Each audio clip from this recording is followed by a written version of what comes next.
Last time, on Asmiliath adventures, the party camp at the base of the approach to Dragoncliff Mines, where Thor returns from his escapades with Buffy, the bear now seemingly over its fear of the other party members.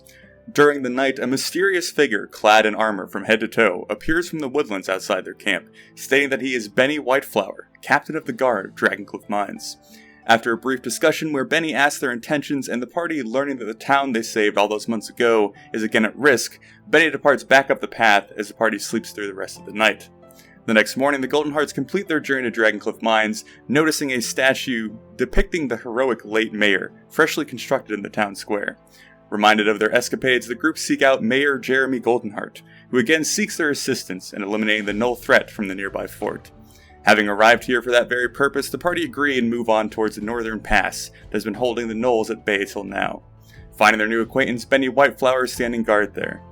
Establishing a plan to help lure the usually skittish Gnolls in, the party wait till nightfall, where another Gnoll raid occurs. This time, having the manpower to wipe out the small force, the Golden Hearts and Benny eagerly pursue their advantage, traveling up into the winding mountain pass to the fort. After traveling for most of the day, Benny hears the distant sounds of more combatants farther up the path, and suggests the party stop to gather their strength. This conversation leads to the party discovering that Benny Whiteflower is actually an undead hobgoblin warrior that has been cursed into a forever skeletal form. Taking this revelation in stride, Rolly gives him Bloodcleaver and Thor begins to question him about his life so far. We pick up as Thor and Benny finish their twilight conversation. So, at this point, everybody's asleep besides Thor and Benny as far as I can remember from last time. And Thor, you'd be kind of getting the tail end of the information I gave you last time, the kind of lead up of why Benny's here and what he's kind of interacted with thus far, and the actual event that turned him into this skeletal figure. So you mentioned that once you kind of got this conversation done, you were also going to begin to kind of head to bed as well, right? Correct. Okay. So, as you kind of settle down, actually, I should actually ask this question real quick. You guys did not bring your wagon with you with Adam, with the various equipment that's on there. I imagine you guys, knowing that you're going to come up into the mountains, would bring bedrolls and stuff, but Valoran, I'm picturing that you don't have your tent with you, correct? No, the tent would be too much. Just the bedroll on the bottom of the backpack. Okay. So everyone has bedrolls and stuff, the kind of normal bare bones camping supplies, but so Thor, you lay down with a distinct lack of no Buffy to kind of rest your head on this time, having kind of grown accustomed to that over the past few days. And as you kind of nestle in and begin to feel the kind of lingering tendrils of sleep grasp you, for lack of a better term, you hear the distant sound of rumbling thunder kind of crawling up the mountainside. Hoping that it doesn't really, end with anything too obnoxious, you eventually find yourself going to sleep. So, with you all unconscious more or less, allowing Benny to take the watch since he does not require sleep. He has not the weakness of the flesh. Some point throughout the night, you all kind of variously can decide when this, brings you back. Feel tiny drops of water kind of hitting your face or the side of your face, whatever parts of your body aren't covered up by your bedroll or whatever you're using to sleep with. But Valoran, as you kind of begin to come to, you notice that Benny's kind of knelt down beside you, and he's very gently kind of shaking you, just enough that it's kind of pulling you from your sleep as the rain is doing so as well. I think under the circumstances, I wake up with a little bit of a start, but don't say anything and just open my eyes and stare. So you see his other hand is slowly coming up, and it's pressed to the kind of leather that hangs from his helmet, with one finger of his glove kind of signaling to stay quiet. And then as he's done shaking, you seeing that you've awoken, kind of puts his glove up to the side of his helmet to kind of signal that you should be listening out. So go ahead and give me a perception check. Okay. So as you come to... Yeah, I know. Because the rain is now beginning to start, and as you're waking up a bit more and kind of getting a better sense of your senses, it's not your traditional kind of light rain. It's this half hail, half rainy, sleety, miserable mix. The raindrops that are actually hitting your skin, almost stinging a little bit, because of the altitude that you're at. It would hopefully eventually turn to snow, but for now it's just kind of coating the ground in this slippery, semi-frozen substance that is just not appealing. But with that hitting your various bits of armor and Benny's bits of armor, the kind of metal tinging bouncing off of that, it's hard to really discern anything else. Benny kind of just like shaking his head as you signal to him that you're not hearing what he's hearing, and he kind of looks around to see what Jarek and Thor are doing. I would be dead asleep. Okay. In real life, I sleep through thunderstorms and earthquakes, so I'm going to choose to sleep through them in my character. Okay. Jarek, what are you doing currently? As he begins to get, wet and soaked, I think he'd probably fidget a little bit with the blanket, move it around, just kind of pop up, the hair matted and all over, and kind of call out, what the hell's happening? Here, I'm going to... Okay. So, as Benny kind of turns, kind of trying to gather what everyone's doing, Jarek, as he sees you kind of coming in and you looking around, as your mouth goes to, like, open and speak, you feel his kind of wet, matted glove kind of clamp over your own mouth, like, covering it for just a moment, as he kind of, like, leans in, and it's particularly dark right now because of the cloud coverage of the rain and whatnot, so you're not able to see a whole lot. The kind of normally hollow, blackened eye sockets of the helmet, almost a deeper black, as he kind of just leans over you more or less, kind of holding his hand, trying to get something across, but making it difficult due to the helmet and the lack of a face.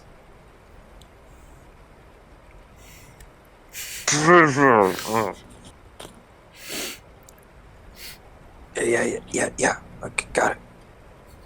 He slowly moves it away, and then he kind of taps the side of his helmet, kind of nodding his head away from the kind of small cove that you guys have camped out in. I'll go wake up Thor with a hand over his mouth. And,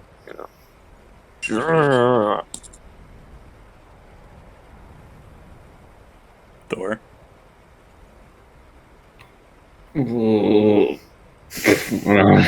I'll just slap off whatever. What? So, What is it? we have company. What is it?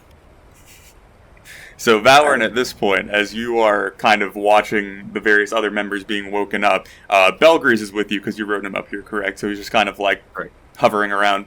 As you kind of look to him, just to take stock of the situation, what's around you, you see that he is kind of stood tall, ears stood up straight, his attention kind of solely focused a bit northeast of the camp that kind of continues the road that you guys were following up into the mountains. I would like to almost crawl, with glaive in one hand and the other hand, touching the ground to try to get a position to see anything, hear anything in that direction. Let me go ahead and... Oopsies. There you go. Are you guys moved onto the new map? Yes, I think so. Okay. Yeah. So this little alcove, more or less, you guys are in, is where your various bits of your camp are set up, bedrolls, that kind of thing. So this is just kind of a general way of keeping track of where you are and what you can see. It is raining pretty, not severely, but enough, along with the nighttime as well, that your vision is pretty limited. You can kind of discern bigger shapes, and the knowledge that you had when you rested here with light previously yesterday, you kind of know roughly where things are in your immediate area, but your vision is definitely limited. So you're gonna kind of crawl further that direction to see if you can discern anything else. Yeah. Do you want me to move myself? Go ahead and do that, and then go ahead and give me a stealth check while you're doing so. Okay. And also give me a perception check to see if that's changed. So, Thor and Jarek, you're waking Thor up at this point, kind of filling him in on what's going on. Doors. Bring your tracks. You might have to hit something real soon. Okay. Yeah.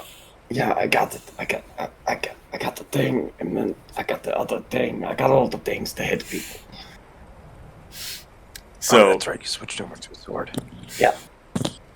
So Valorant, as you break off from the group, kind of hearing their very distant, muffled conversation leaving you behind, moving farther up the road to kind of the big boulder that you had seen that kind of helps facilitate keeping some of the wind away from you during your sleep. It's not incredibly difficult to move stealthily through the rain, assuming that the difficulty that you're having hearing is also being inflicted upon whatever else might be trying to hear you. But because it's so dark, the kind of loose stones that you're coming over, you keep feeling them kind of like catch on different bits of your equipment. The end of your glaive kind of like kicking one to the side, rolling down a little bit. It definitely creates more noise than you would like. As you reach the boulder, you're kind of like desperately reaching out to see if you can hear, see, smell anything. And as you kind of reach out just before you reach the boulder itself, you hear the familiar kind of like harsh, almost like cackling calls, barks. They're still a little bit distant, but definitely closer than they were last night when Benny had actually like stopped you guys to camp. But you hear that distantly off in the rain itself as you kind of rest against the boulder. And as you rest against the boulder, you distinctly hear them stop for a moment. And there's like silence besides the rain and the wind kind of filling the air before you hear them kind of begin to shuffle around a little bit. If you had to put a ballpark guess on how far they are, also considering that it's raining, which makes it a little bit difficult, they're maybe 200-300 feet away, nowhere near your immediate area, but close enough that you can hear each other kind of distantly. So, Is this boulder tall enough to stand up without poking over the top? Yeah. Okay.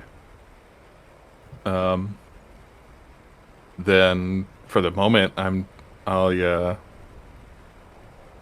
just wait and not move. Okay. And just stay ready behind this thing. Okay. So as Valorant, you're moving forward, and Jarek and Thor, you're having your small conversation. You see Benny go over to Rolly, waking him up again, doing the whole like shh movement to make sure that he doesn't make any noise. Rolly not being too particularly stealthy, making a little bit of noise, kind of gathering his equipment as he's rolling into action. But he eventually kind of gets up with Benny. Benny comes kind of like crouch walking over to you guys, almost bringing you guys more or less into a huddle, noticing that Valorant's kind of broken off. He's like, "There are Gnolls in front of us, lads. And I think they are heading our way." Can you tell how much? How many? I could not discern the number merely using my ears, but it sounded like a fair bit. More than we encountered in the past. I mean, those are pretty easy to kill. I mean, they kind of just ran. So we could try to implement the same strategy. That is certainly an option. I could. I'd be happy to sleep them if they. Maybe I could hit the back of them, and then y'all can just charge into the front. I mean, I always charge in the front. I don't know any other way. You should try charging from the side once. It's very effective. Where did Valorant go? Your companion has moved up farther. I imagine he's scouting ahead. Oh wait, no, I hear him. Okay, got it. Rolly, can you see him? Roy just kind of wetter like... than a dog's ass tonight. I mean, he's the only one that has dark vision. I'm sorry. So, Rolly Jr., you cannot see anything, even using your dark vision. Normally, your dark vision would allow you to kind of facilitate seeing a lot better in the dark, but because it's raining in the cloud coverage, and usually the dark vision really only amplifies a minimal amount of light that's there, so the fact that there is so little light to work with makes it that even your advantage of dark vision isn't really helping in this situation. It's raining cats and dogs out here. I can't.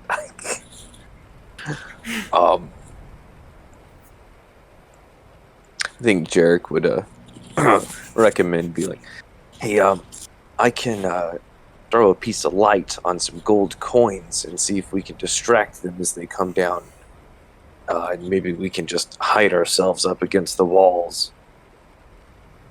You don't think they're gonna wonder where the coin came from? Also, why are we wasting money? Well, no, they're not going to take it because we're going to kill the shit out of them. But, like, if we put a pile over across the way, then maybe they'll run for that pile of money, not notice us, and then we can just hit them really hard. I mean, we could... Oh, go ahead. Circular friend, I think that it would be a bigger benefit to simply hide and let them come our way. They're already heading our direction.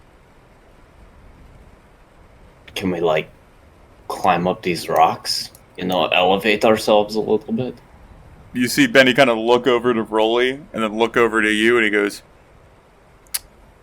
if we can manage that without making too much noise, that might be optimal. I mean, I can manage it. It's more him.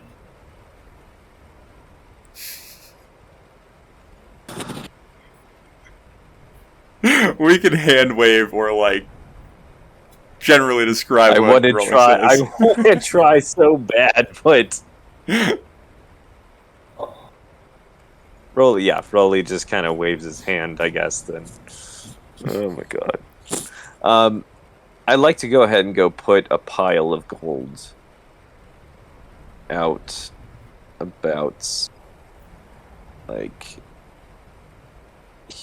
here, Okay. Like, how much gold? What? like 50. Bro, he just talked 50 about letting gold them coins. pass by. He's just gonna take the gold and leave. So just okay. So I'll put him right Oh, jeez. there then. Okay. Are you casting light on these before you're leaving them, or are you just putting the gold there? I'm just gonna put the gold there and like sprinkle it about across the whole 4 squares right there. So, like, here. Perfect. Yeah. Okay. Okay, so go ahead, give And me then a suppress- stealth check to go do that. And I would, if possible, like I'd like to assist Rolly in getting up the cliff. We'll get to that. So Valorant, as you are kind of hunkered in your position, being the closest to the potential threat and kind of listening out, before the silence had kind of taken place, it seemed like they were kind of having a general conversation almost in the kind of rough, edgy tongue that they use. And after the silence, you distinctly kind of hear the difference. Instead of it being this kind of like slower back and forth, it's almost more like curt responses. And the kind of shambling movements connected to the voices become a little bit more direct. Your vague assumption being that something has changed in their attitude since you've reached your position. And doubt whether they can see me or even looking at me, but if I even see one of the rest of the group's heads turned in my direction, I'm just kind of like menacing with the glaive. Okay, so Jarek, as you crawl, or describe to me how you're moving over to put these coins down. Give me a scene.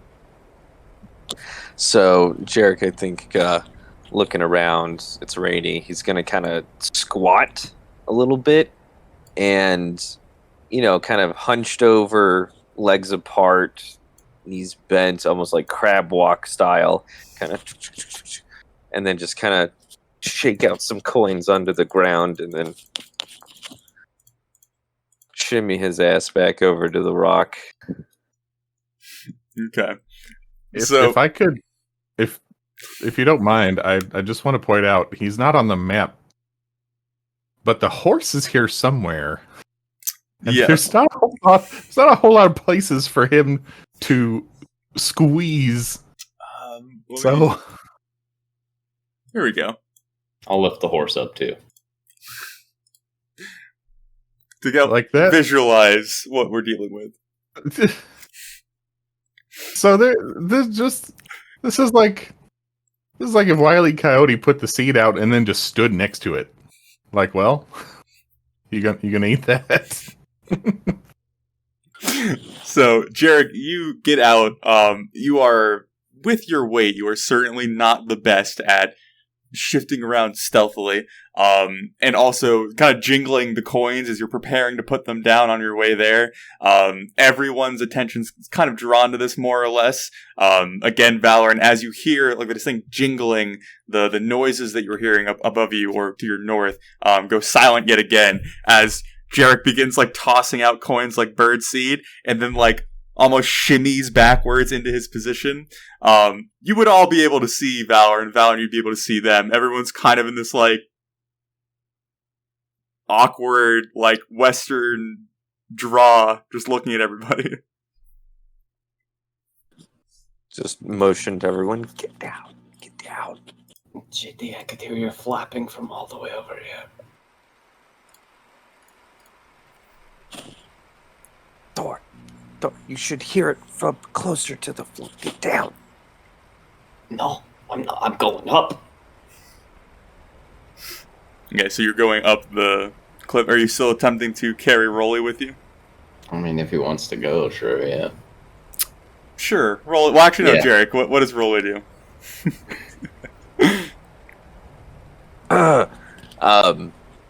Rolly will pull up his sleeves a little bit, you know, His metal above sleeves. the damn braces. And then kind of hike up the chainmail of his, you know, I guess it's not a skirt technically, but the chainmail skirt of his armor. And I think he's gonna go like dog hump on style onto Thor's leg, and Okay. just kind of wrap himself around Thor's thigh. Be like, "Don't tell anyone about this." I don't know if anybody would believe me. So, Thor, go ahead and give me athletics. Just a straight athletics. No advantage or disadvantage. Okay, I imagine that was going to go well. So go ahead and give me a stealth check with disadvantage since you have a dwarf almost to your weight strapped to your leg. Come on, bro. I did it so that I didn't have disadvantage. Sweet. That's BS.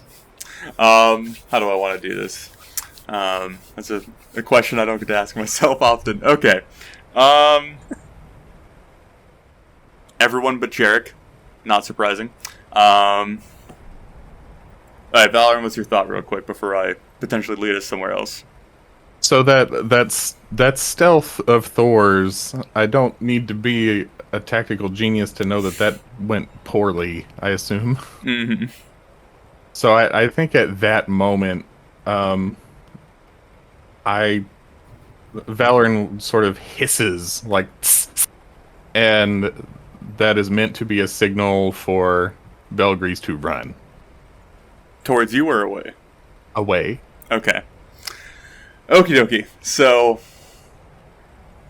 Okay.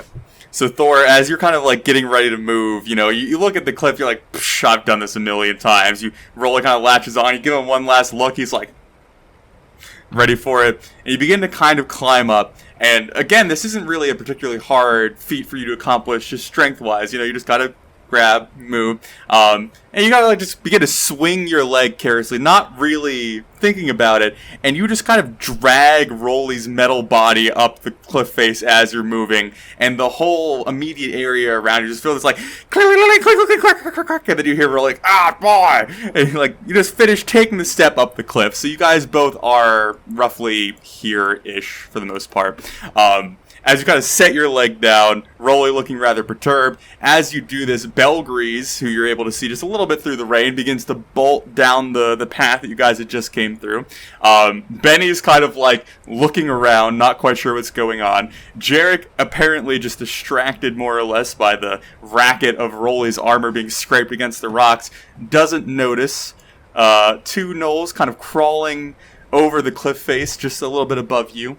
Valorant, let me go ahead and give you this. Finish. Come on, there we go. You can see that, correct, Valorant? To your northeast. Might be a little bit farther up. Yes, I can. Yeah. Yes. Okay. Gotcha. Okie dokie. So let's go ahead and roll initiative, I suppose, as these gnolls, as the ringing of Rolly's armor kind of finishes fading amongst the rain and the wind. Oh, I should add the turn order. I literally wrote a post-it note not to forget this, and I forgot this. Okay, so Jarek, you are going to be surprised this round, which basically just kind of makes you useless for this round. This turn coming up, and then next turn will be normal. But everybody else should act accordingly. So Thor, as you're kind of like bringing Rolly, like scraping him up and setting him down, he like unlatching from you, realizing that this plan has already gone very poorly. You look from the dwarf up, and you hear this kind of like clacking, gnarling sound up above you, and you lock eyes with another gnoll who's like staring down at you, already pulling a bow from his back and like also grabbing an arrow alongside of it. You look quickly to your left, you see another one, and then kind of past him, you can't quite make out individuals, but you see other movements in the darkness behind him. And then Valorant, as you hear the armor clang kind of ringing up your direction, and then like further up the pass, you kind of like peek around the corner, and you see various gnolls kind of like climbing through the trees and the brush on that side of the cliff face. They don't look intent on you, not having really seen you at this point or knowing that you're there, but they're like definitely stealthing their way up towards the encampment area that you guys were at. So we'll go ahead and go turn orders. So Thor, you would be able to act first as you see two opponents above you on the cliff face. Yes, I would like to turn to Rolly and then say, I did this in a dream once, just stay here. And then I will use my second of 3 rages. Okay. And can I climb up to this one? So every time you go to move up a cliff face, it'll be an athletics check. Not of extreme difficulty, but just to make sure you know that. And it counts as difficult terrain even when you succeed in the check. Understood. So if your movement can make you can get up there. Just keep that in mind. Yeah. I just didn't know if he was on, like, whatever this is. He's, like, there. But, okay. Yeah, Gotcha. I'll leave him there. Yeah, I can still make it, because this is 5, 10, 20, 30, and then I'm up, right? Yeah. We'll go ahead and move him over here just to make things easier. So yeah, go ahead and roll me 2 athletics checks to make sure you can get up both cliff faces. Okay. Okay. The first one, not a big deal. Doing pretty well. Kind of moving up towards the knoll. You see his teeth kind of like gnarling in the darkness. Kind of the only semi-white thing to kind of reflect the minimal amount of light. And you kind of like cock your head a little bit confused. You begin to just like crawl up like nonchalant the next cliff face as you're kind of like stood beside him. He's quickly trying to like put his bow away to draw like a melee weapon as you find yourself stood in front of him. And then I will say, oh, no, you don't need to worry about that. And I'll try to throw him off. Okay, go ahead and shove attack, so athletics. Yup.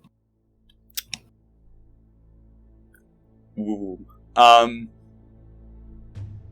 tie goes to the attacker with shove. I'm not 100% on this. Because you meet or succeed there. Valorant, do you have any input on this? I think your instinct's probably right. It's like AC. Okay, yeah. So you do succeed. meet- He literally rolled a 20 and had a 24, so you just got there. Is this, why are you stuck? 1 second, my combat music is not doing what I want it to do. Okay. So you step up. Yep. I just have a question. So can I throw him all the way down here? Because that's technically 5 feet. It goes up. Or do I need to throw him twice? Because I can do that. I think you can only shove him 5 feet within his position, so it would be there or there. Like directly south or southeast of him. Shove him there. But if you shove him down this cliff, he's going to be out of range melee for you. So you wouldn't be able to like shove him when you're like 10 feet above him, if that makes sense. But I still have 10 more feet of movement. Okay. So I'm going to basically shove him down, To there. down, yeah, and then shove him back. Okay. So let me go ahead and he will take 3 damage as he falls. So you kind of step up to him, and he's like just about to get a sword out. You just grab him and just toss him. You hear it's like as he like hits the ground. You just kind of like hop back down, you know, landing pretty nice, grabbing him again. Go ahead and roll another shove attack. I just did. Oh, Let me switch back. 16. Damn, he tied you twice. God damn. So you hop back down, and he's like trying to scramble back up, and he's almost like kicking your shins with his like kind of nasty, gnarled feet as you just grab him up again and just throw him off, this time slamming, I'm guessing, to the east or southeast. Do you care? Southeast. Okay. So yeah. landing there, taking, oh wow, 6 damage from the fall. Very nice. So you just grab him, toss him, he hits again. Rolly at this point, having like prepared himself, looks around, sees the gnoll flying from the ground, or from the sky, not from the ground, sliding a little bit before it pauses, laying prone, kind of like a few limbs put in a direction that doesn't look natural. He kind of like claps the hammer in his hand a little bit, getting ready to go. Does it end your turn, I'm imagining? Yep. I'll just throw a thumbs up to him. Okay.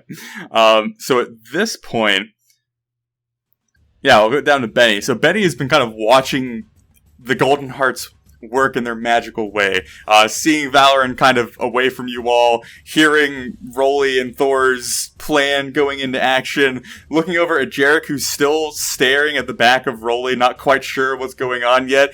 And Benny's just going to simply kind of step in front of Jarek and just like draw his bow, not quite sure what he wants to do yet. There isn't really a clear line of sight. Just a quick like mechanical note, if a creature is above you, I'm more or less giving it half cover, which gives it a +2 to AC. So if you're fighting something ranged above you, just keep that in mind. If it's like multiple layers above you, I'm not going to try and figure out, exactly how much you can see. So just kind of assume if it is above you, it has a plus AC, and that will hopefully change your decision making. But he's going to like step, grab his bow, and he's gonna like ready to attack something if it gets closer, but not act this turn. So we'll go to Valoran at this point. I'm going to take the dodge action and just sit tight. Okay. And wait for them to come by me. Okay. Rolly Jr., you are up, sir. Rolly would point at the creature next to him and mutter beneath his breath, "The first mother may be merciful, but not to your god-awful soul," and cast Toll of the Dead. Okay. And he's taken damage, as I So, recall, right? He is prone, if this changes your decision making. But you can go ahead and roll that if you want to. You can melee hit him with advantage. Just FYI.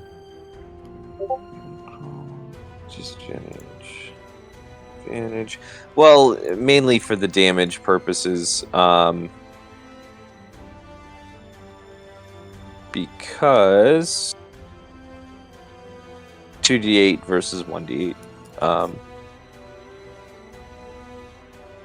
So yeah, he had to make a Wisdom saving throw of 16. Okay, can you remind me what Toll the Dead does? If they have taken damage, it's 2d12.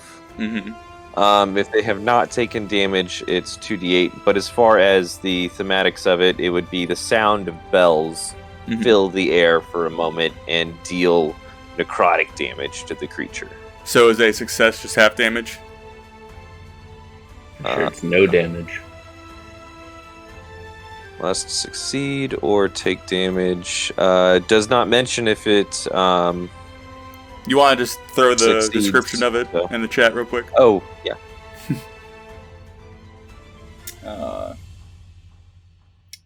Wisdom saving throw or take 1d8. Yeah, if it succeeds, it looks like it takes no damage as far as I can tell. Right? Yeah. Okay. So Rolly... Succeed. So Rolly steps up, kind of drawing forth the power from the mother, seeing that the gnoll is kind of in a vulnerable position and hoping to kind of facilitate a deeper blow with that. As you hear the bells ring out, the gnoll apparently having like been, I don't know, disheveled by being thrown multiple feet off of various cliffs, doesn't quite even hear or comprehend the bells going on. It stands up and kind of like looks around dazed. It's finally like stood straight up with Rolly as Rolly's like doing his Toll the Dead thing, but it doesn't seem to have an effect on it.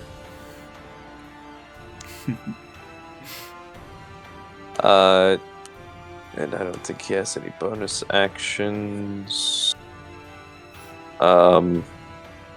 Spiritual weapon. I'll go ahead and cast spiritual weapon. Okay. Where do you want to cast that? Let's throw that up here. Okay. So. Or what's next to? I'm sorry, the turn order things. I can't get it fully out of the way. Where's the that in relation to the guy? It's just southeast of the knoll up on the cliff. Okay, can I put it next to him within attack range? Yeah, so we'll put it there. You see Okay, that? cool. Cool. Yeah. Okay. So you can't attack with that on... Oh, you can't attack with that on the turn it's summoned, right? Okay. So it's going to be 6? With a 25 hitting? Sure, yeah. Yeah. Yeah, yeah. Yeah, you'd be in a lot of trouble with 25 didn't hit. So as, Rolly finishes tolling the dead and seeing that it's not quite getting any reaction out of the knoll in front of him, he kind of, huffs a little bit and just looks up at the one kind of distantly on the cliff face and kind of shoots a small energy blast that goes up there and forms its way into the kind of spiritual mug that you've seen Rolly form before. And it just kind of collides to the side of the knoll that's up there, who he's also trying to prepare, his bow and arrow, kind of eyeing the different targets that he has below him. The forest kind of, jostling him a little bit. He's back at the mug that kind of, leaves a small bruise on his shoulder. But yeah, so that's what you achieve with your spiritual weapon. Is there anything else you have, sir? I believe Rolly will be good for them. Okay. Just as a note, it's 1d12, not, or 1d8, not 2, for Toll the Dead. It only does that at 5th level, which I'm assuming you didn't cast at 5th level. No, Okay. when you reach 5th level, it's not the spell slot. Oh, I see. Yeah. Okay. I thought it was a spell level spot. Got it. And also it would have been 2d12 because he is injured. Mm-hmm. Yes, but he succeeded miraculously. So, alright, so now we're down to Jarek. So, again, this round you're being surprised, you saw Rolly kind of unlatch himself from Thor, and Thor kind of crawling a little bit farther up, and then you see a Gnoll come flying down from the cliff face, and this is your first oh shit, there's Gnolls, as you see it kind of collapsing down to the earth, and you're getting ready to kind of function, but you see the other Gnolls are kind of beginning to appear on the cliff face above you, so you are unable to act this turn, but we will come back around to you. So at this point the Gnolls will act, which is a ton of movement that I particularly don't want to do, but that's fine. This one's going to stand up, the one in front of Rolly. That's a pretty simple one. Valorant, you are going to see the ones to your northeast begin to grow closer. Let me go ahead and just reveal this for you, so you can see that, right? And then Thor, since you climbed up and back down, I'll also give you this area to work with. This one's going to go here and here. You're going to see 2 more come up to here. I think that is all the movement I need to do for now. So, Valorant, you see the kind of trudging, almost sneaking group of Gnolls kind of passing almost directly in front of you. They don't seem to be too interested in you in your spot, kind of tucked behind the boulder. Their attention is definitely more towards the camp that you originally come through, where the biggest source of noise had come from, the horrible attempt at stealth from Thor and Rolly, at least helping in some way at this point. But they're kind of sneaking around, not seeming to be too bloodlust at this point. Trying to gain a better position is kind of the sense that you're getting out of them. Not really acting this round, but still moving, and trying to be a little bit stealthy about it. The one in front of Rolly is going to stand up and just kind of reactionary, finish pulling its sword out that it was trying to do with Thor, and just lash out at Rolly, which is 18, is AC, right? Ooh. Okie dokie. 2. It is going to deal 8 damage to Rolly. This is going to be the time that I do the most damage to Rolly, and he's not even going to be here. Can you put his health on his token? I can't affect his character sheet. Gotcha. What is his health? His max health? 48, so he should now be at 40. Okay, so 48 out of 48. Take 8. Cool. Alright, so he's at 48. Can you see it? Probably not. There is a way to... I'll leave it for... Actually, no, wait. It's here.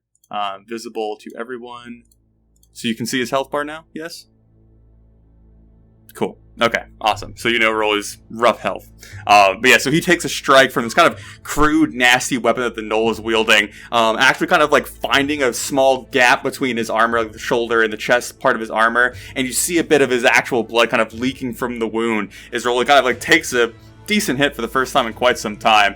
But the Gnoll, after striking Rolly, kind of like looks back up at Thor, who's still on the cliff face above you, or above him. He's like, and then like turns back to Rolly. And as he growls, you see two Gnolls above you, Thor, kind of like slowly crawling into position. Both of them wielding their bows at this point, and they both lock eyes with you, and they're both going to shoot down at you, which is 17 is your AC.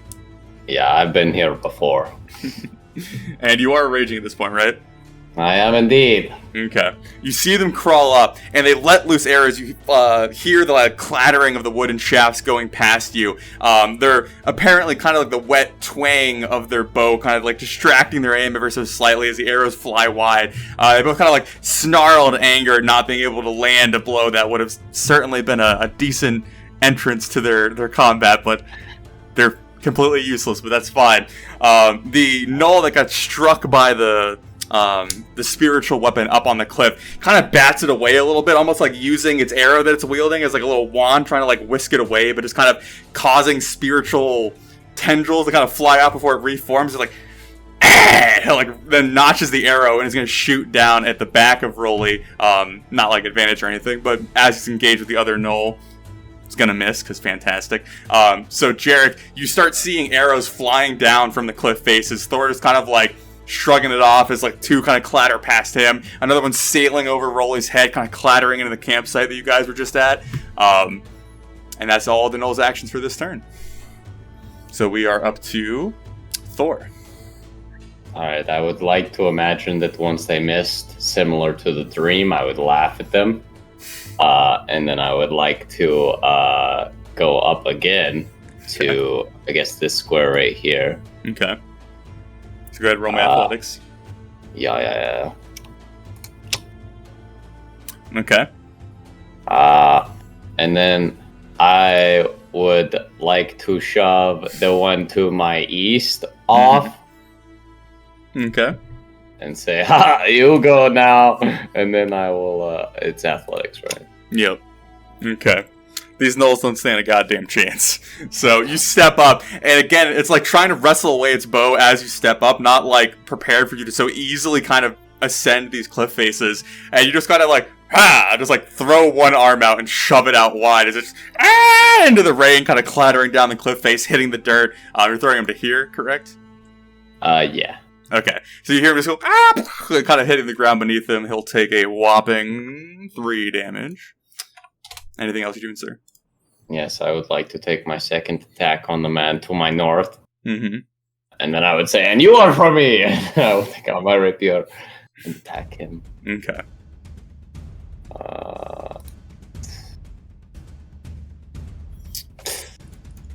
What is their AC?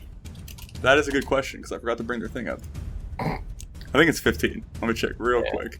I don't think that hits. Yes, that is a miss. Miraculously. Got it. Okay. I'll So use you my gotta... feet. No, I'm just kidding. You throw one off, and then pulling your rapier out with the other hand, jabbing at the Gnoll. The Gnoll at this point, having seen its brethren kind of flung off into the darkness, kind of steps back enough just so your blade can't really find purchase. It's now going to be like swapping out its weapons in front of you, preparing for a melee combat with you. Is that everything you have, sir? That's all I got. Okay. So, Jarek, as you're now kind of becoming part of the combat and catching what's going on, Benny, he's been kind of waiting with his longbow, but at this point, there's so much movement in the darkness that he's decided that waiting is probably not the correct action. His bow is this pretty simplistic, like 5 or 6 foot long war bow, a pretty heavy, thick piece of wood, and you see him just kind of bring it up with his arm, kind of casually draw an arrow, and knock and shoot up into the cliff faces above. Normally, someone wielding a bow of this size, it's a pretty impressive feat, and he does it in such a casual, kind of mechanical way that it really emphasizes the ease that he can do this. Holy God. Of course. Okay. Okay. Yeah, of course. Okay.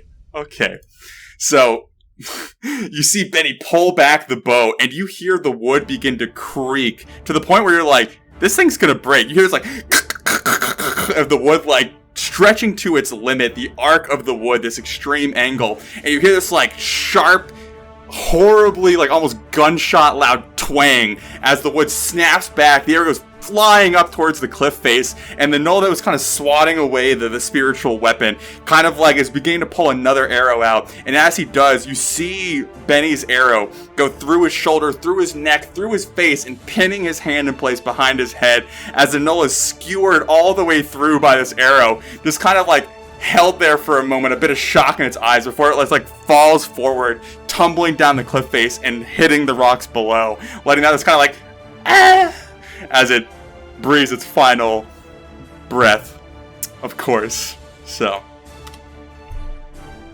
and then Benny just kind of like pulls another arrow out. That will bring us to Valorant. So I'm going to stay frozen where I am for right now. If they haven't noticed me, then I would rather they get into a better position. I will ready to take the dodge action if one of them gets within 5 feet. Okay. Solid. Easy enough. Rolly Jr., what are you doing? After noticing that Toll of the Dead did not work, I think Rolly would go ahead, give a quick prayer to the mother, and grab at the gnoll's balls for an inflict wounds. Okay. Is that a dex saving throw? That is a spell attack. Oh, okay. Isn't it For range touch. attack? Oh wait, no. It's touch, It's a yeah. touch, yeah. It's touch. Let me see. I think that'll be enough damage. Hey, it's a hit, and it's 11. Okay.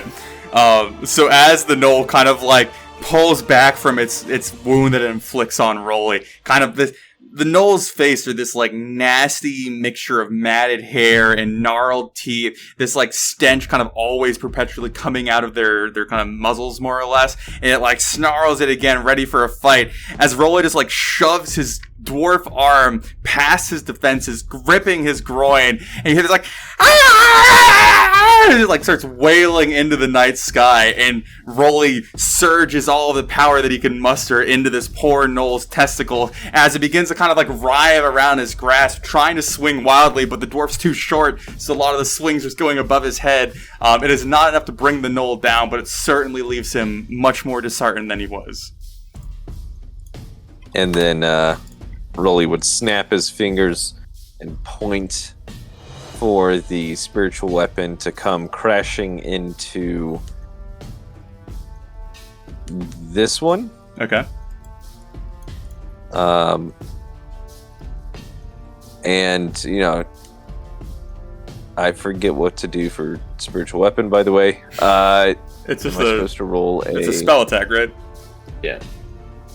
Okay.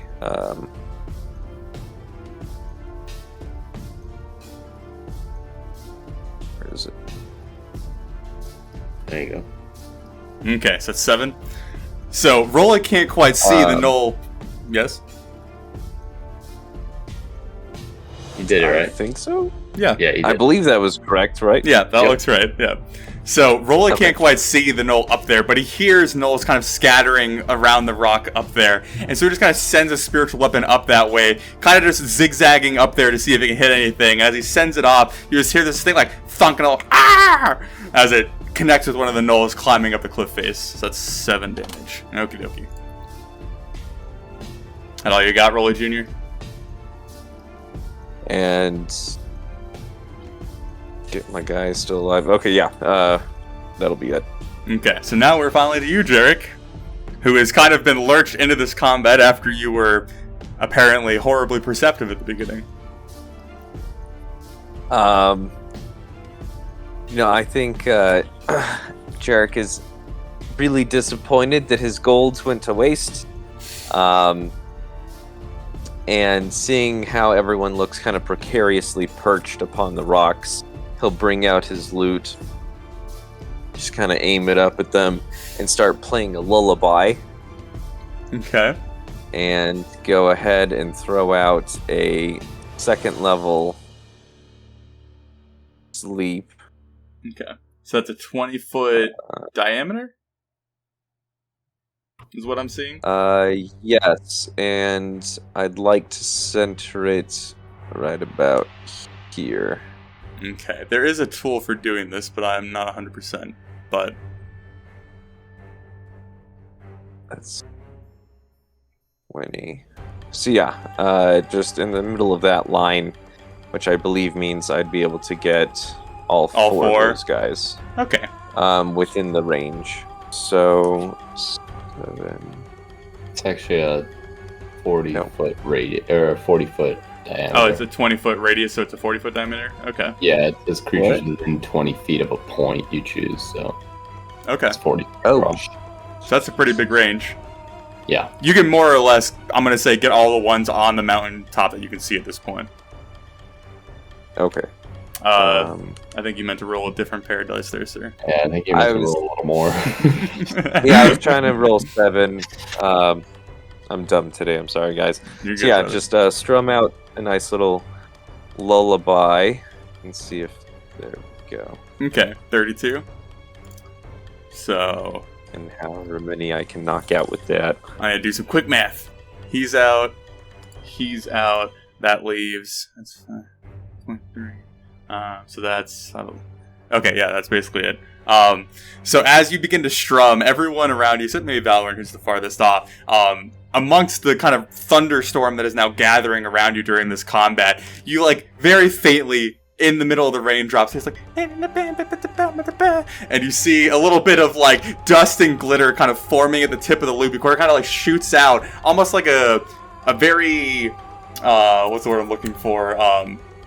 Poorly aimed fountain spout as it begins to kind of just like pour up the mountainside and then kind of like slowly descend upon the Gnolls up there.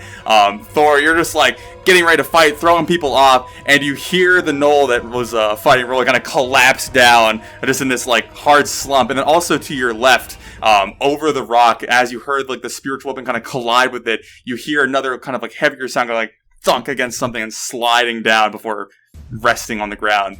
So you have put 2 of them to sleep, sir. And then from there, Jarek will go ahead and play a lively tune and be like, "And never was defeated the brave Sir Thor," and throw him some bardic inspiration. Okay. Good stuff. And that'll be it. Okay. To our Gnolls. So they are going to begin to move more or less in this direction. Let's see if they're smart enough to see Valorant. They are not. Fantastic. Okie dokie. Valorant just like stood in the corner. I like it. So this one you threw has to stand up. That's 15 feet. It can still make it back up, so it's going to do that. That one's there. That one's going to replace that one. This one's going to run up to, we'll go here, and then make it a bit easy on myself. There we go. Okie dokie. We'll go ahead and position these guys a little bit better. Okay. So you said you were going to take the dodge when they got within 5 feet, so there's really nothing else you can do besides that. Okay, good to know. Yeah, that's fine. Okay. I'm just trying to make sure there's a lot of Gnolls on this map right now.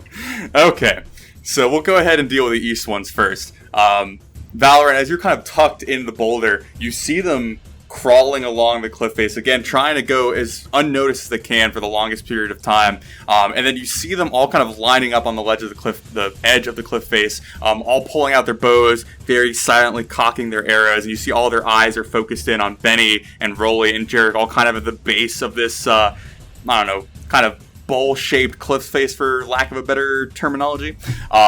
And they all kind of begin to just like gnarl ever so slightly. They're like, you see them all pull their arrows back. So that's going to be 3 on Benny, 2 on Rolly, because that's how we're going to go. Fantastic. Yes. Oh, fantastic. Oh, I love Do it. they not get distracted by the gold? Maybe that's what's happening here. They do not get distracted by the gold. So there's going to be a hit on Benny and 2 hits on Rolly. Let me again make sure I'm doing this correctly. Doodle-doo. We'll deal with Rolly first, so that if he dies, he can be mad at me. That's going to be 5, 4. He's going to take 9, and then we go ahead and do Benny, who's going to take 5. Okie dokie. So let me go ahead and make that on his thing. So, Jarek, as you're like strumming along, building up Thor's, confidence that he has way too much of anyway, strumming along, you hear this twang as like multiple bowstrings kind of launch off to your east, this being your first kind of acknowledgement of Gnolls being on a different part of the map besides right above you. And as you hear it, you see multiple arrows sticking in the back of Rolly. Both of them, one of them kind of like getting in the armor and then kind of being like glanced away, but one of them actually finding another weak spot in the armor and sticking in his back. You hear the dwarf kind of like feeling it kind of sink into his flesh before he kind of like knocks it away with his elbow, leaving a little bit of the head sticking out. And then Benny, who is like drawing another arrow, getting ready to shoot, you see one of the arrows just like go in behind his neck where there isn't quite enough cover and just kind of like poking through the other side. You see him like crack his neck a little bit, and the arrow kind of like shakes out, but it's apparent that it hits something. There's kind of like a little thunk as it goes in there. But that's what you're able to see. So that's their turn. Alright, Thor, you're going to get attacked twice. Okay, yeah, so let's go with Thor quick. That is a hit. Hell yeah. Okie dokie. I'll take that. You are raging, correct, sir? Always. Ooh, that is 8 damage and 4 damage. That's 12 damage total. Alright, hold on a second. Are you Stone's Endurance in this? Yeah. Okay, you can only do that to one attack though, correct? Yes. Okay, so I'm assuming you do it on the larger attack. Yes. Okay. So 7 plus 3, so 10. So you'd only take the... What was 10 the smaller? from... So what was the big one? The big one was 8, right? 8, yeah. So I don't take that, and then whatever the other damage was, I take that. Was it 4? I think it was 4 that I said, right? Yeah. So you take 4 damage. 4. Right. Fantastic. I love hitting you. It's so rewarding as a DM. So, Thor, as you, like, shove one off and you see it come crawling back up, you're just like, you see various, like, jabs of claws and, like, crude weapons and an actual spear kind of fishing its way in there. And you feel all these various weapons and things, like, attacking you, hitting your skin, scraping across your flesh. And you're just like, come on, you have to do better than that. As it just keeps, like, hitting your flesh, and apparently nothing is going to damage you as these gnolls are kind of, like, ravagely throwing themselves at you. So that's cool. That's fantastic. So then the 2 gnolls up here are going to aim down. We'll go ahead and say... Yeah, we'll do 50-50. So one of them is going to shoot at Benny, one of them is going to shoot at Jarek. The one at Benny misses. What's your AC, Jarek? It's like 13? Currently 13, yeah. 13. Okay, you're not using the shield thing, correct? I have not yet activated it, no. Okay, good. Okay. Ouch. Okay, you're going to take 8 damage, sir. So, as you strum, you see arrows flying from the east, you're like, oh shit, and then you feel a sharp pain in your shoulder, and you're like, oh, fuck, as like there's a nice wooden rod sticking out of your shoulder, a little bit of like a red pool of blood kind of building up in your clothes, as you feel the kind of heat of the wound building up in your chest. And that will be the Gnoll's turn, more or less. So, back up to Thor, sir. I would like to turn to the one to my east, and I would like to say, I told you to stay down, and I will, recklessly attack him. Okay. Twice. Okay. That's a hit. Oh! Wait, what? Wow. Okay, wait, is that... Did you roll double? Yeah. Okay. That's incredible. And then I rolled another one. I rolled a 1 on a 1d8. I'm more impressed that you rolled 2 identical sets of rolls. But okay. Wow. I'm just cool like that. So is that 6 or 8? 8. Okay. So he comes crawling up, and he was the one that kind of dealt a little bit of damage to the back of your thighs. He was kind of like clawing you as he climbed. And as he like gets finished, like stood up completely, you just kind of like reach out and jab him. You hit him a little bit, kind of glancing off to the side. He's kind of like snarls and like cinches up his chest a little bit. His like kind of mangled fingers and claws kind of like coming up in like a defensive, almost like mock karate pose. But you do deal 6 to him. Okay. The third one was a test, just so you know. Okay, but yeah, sure it's a double. Yeah. And that's all I got. Okay, so we are back to Benny. So Benny, who just kind of shook an arrow out of his neck. Jarek, I'm assuming you made some noise being hit by the arrow, correct? Yeah, probably a nice high-pitched scream. Okay. As you begin to scream, you see again Benny moving in this very odd, like mechanical sense. His head like whips around to you, and you see his arm just reach out, grabbing the arrow in your shoulder, and just pulls it out, and then notches it in his own bow, and like turns back around to draw. Okay, this one's gonna miss, thank God. So he like pulls it back, and you see bits of your blood kind of seeping off the arrowhead a little bit as you crack, crack, crack, crack, crack, bang, and you hear the arrow flying through the air. The gnoll that had just shot you, seeing its own arrow being fired back at it, kind of ducks behind the cliff face as you see the arrow go sailing past it into the darkness. And then Benny's gonna step in front of you as much as he can, kind of trying to cover you more or less. And that will be Benny's turn. So, Valoran, we're back up to you, sir. How tall is the cliff to my east? Or About to 10 the feet. east? 10 feet tall? Yeah.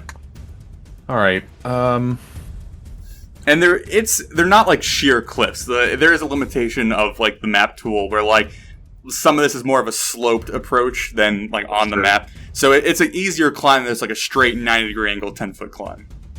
So what I'm going to attempt is to just roadie run across the valley here, and I'll attempt to be stealthy. We'll see what happens.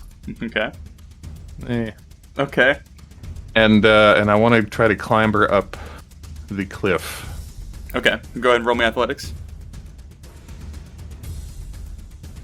Okay. You can easily manage that. Again, it would be difficult terrain though, so it would count as 10 feet of movement for you. Yeah. So that's 30 feet already right off the bat. I think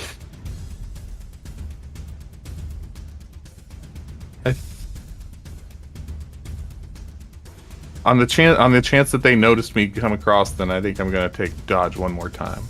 Okay. Yeah, so as you begin to kind of trumble across the small basin of the valley, try to move as stealthily as you can, but at this point, enough action is going on and the Gnolls are present in the combat enough that two of them, the two kind of closest to you, you see them distinctly, their bows kind of dip a little bit as their heads turn and notice you, as you kind of duck behind the boulder, where they lose sight of you, but they obviously know that you've moved over there. And then you kind of definitely climb up on top of the cliff. I'll go ahead and put you up there if that's okay to kind of show that you're up there. I know it's one past your movement, but if that works. And so they notice you run past there, but you get behind the boulder, kind of knowing that on the other side of the boulder is a fair bit of action, and you kind of ready yourself for anything that might come your way. Yeah. Okay. I'm going to join this fight next round. Okay. You're a scout right now. You're scouting. Okay. Rolly Jr., we're to you, sir.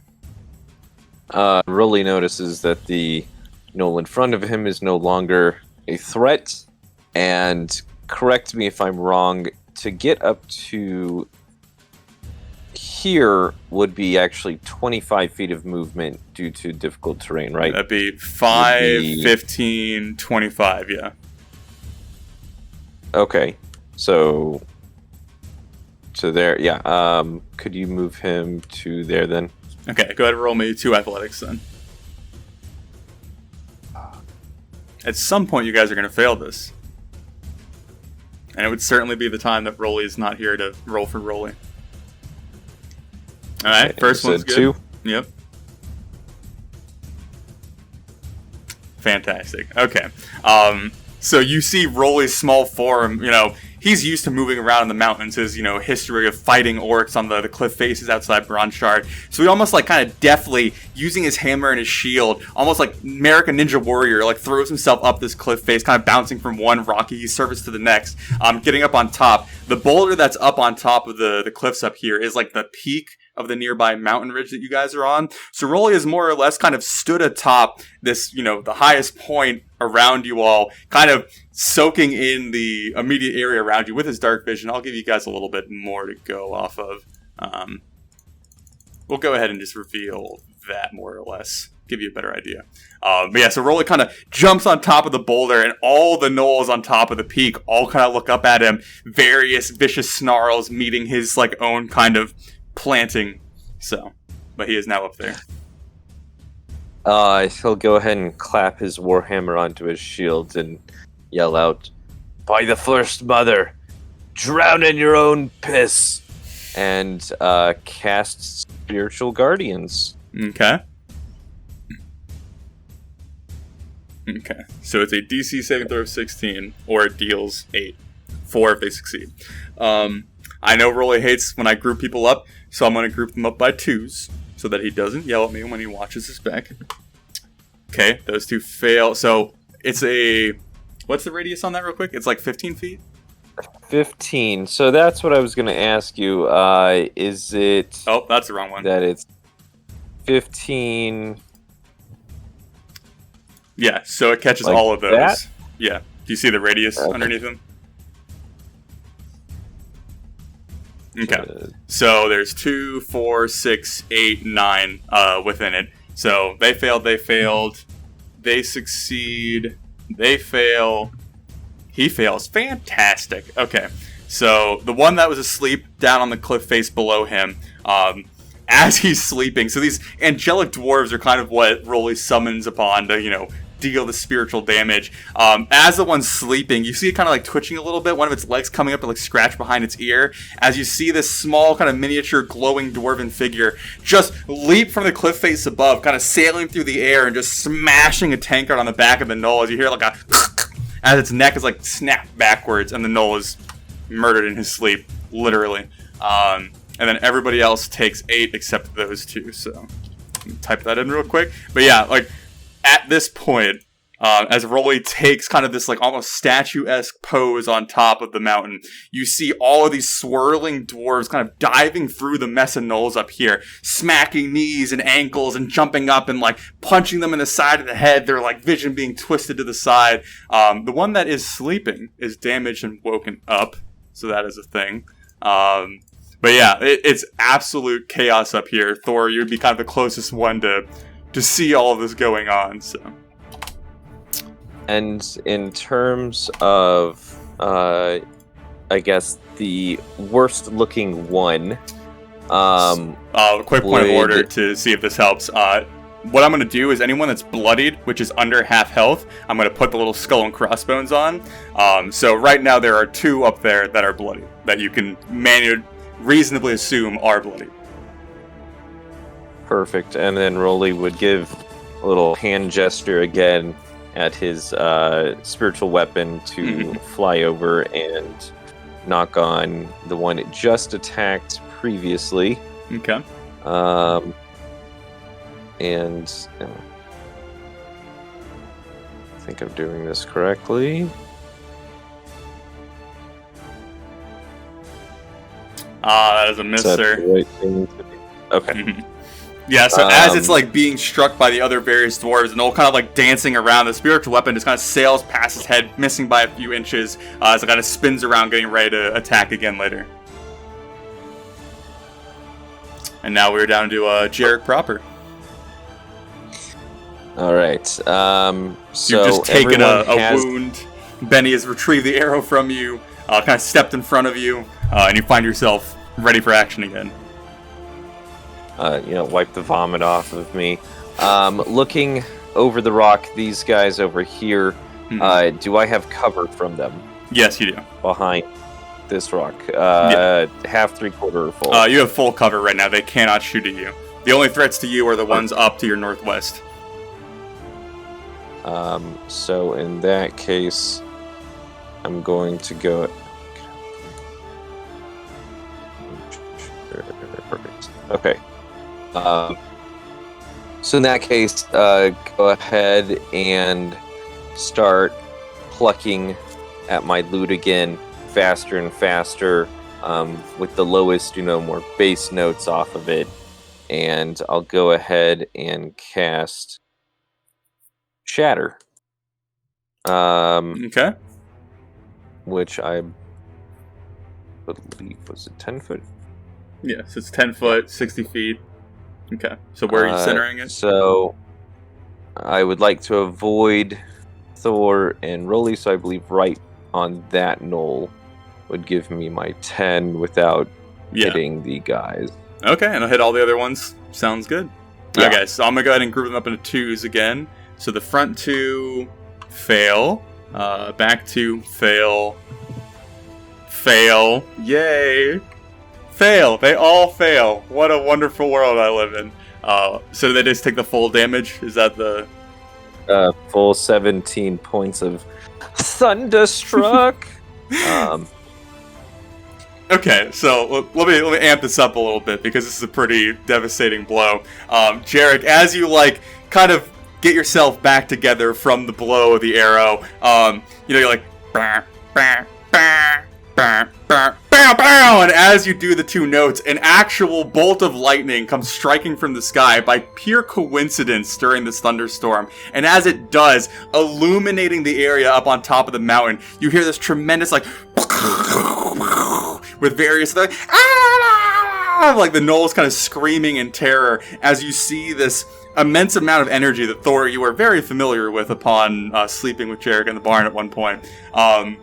You see the massive gnolls that had kind of accumulated on the higher point of the mountain just get blown, not apart, but in various different directions, down on the ground, up in the air, kind of surged back, weapons kind of being flung out of their hands. It's already the madness that was going on with the spiritual guardians is now amplified as all of these gnolls are hit by this immense amount of damage.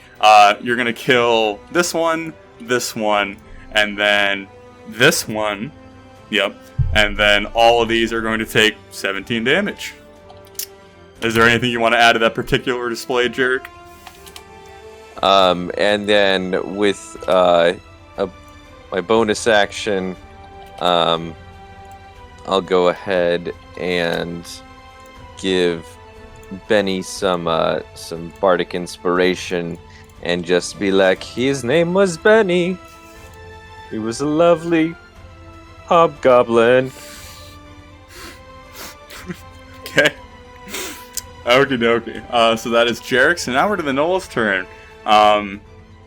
So they roll at the beginning of their turn for Spiritual Guardian, correct? Okay, so let me go ahead and do that again.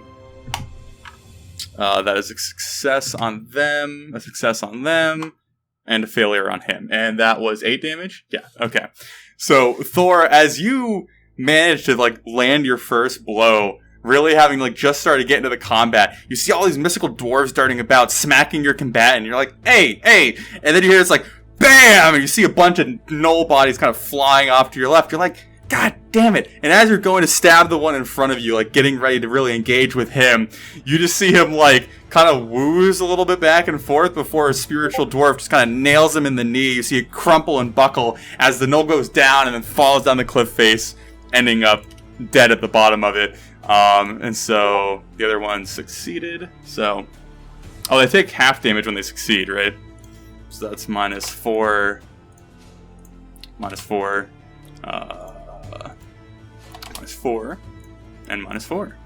Okie dokie. You guys have a lot of AoE that I don't quite prepare myself for, but that's fine. We'll go ahead and say these two move here. The Gnoll, they'll go ahead and use, range, because they're not going to go there. We'll go ahead and deal with these guys who are going to go. You have your Polearm Mastery attack of opportunity, correct, Valorant? If you want to use it? I think I will take it. Okay. So one of the gnolls that you kind of caught yourself seeing as you move behind the boulder kind of leaps on top of it and begins kind of scrabbling down the rock face towards you, like a weapon kind of jammed between its teeth as it's ready, intent to come down on top of you. All right, nice hit. Good stuff. Go ahead and make him boink, And boink. Oh, shit, wrong one. Okay.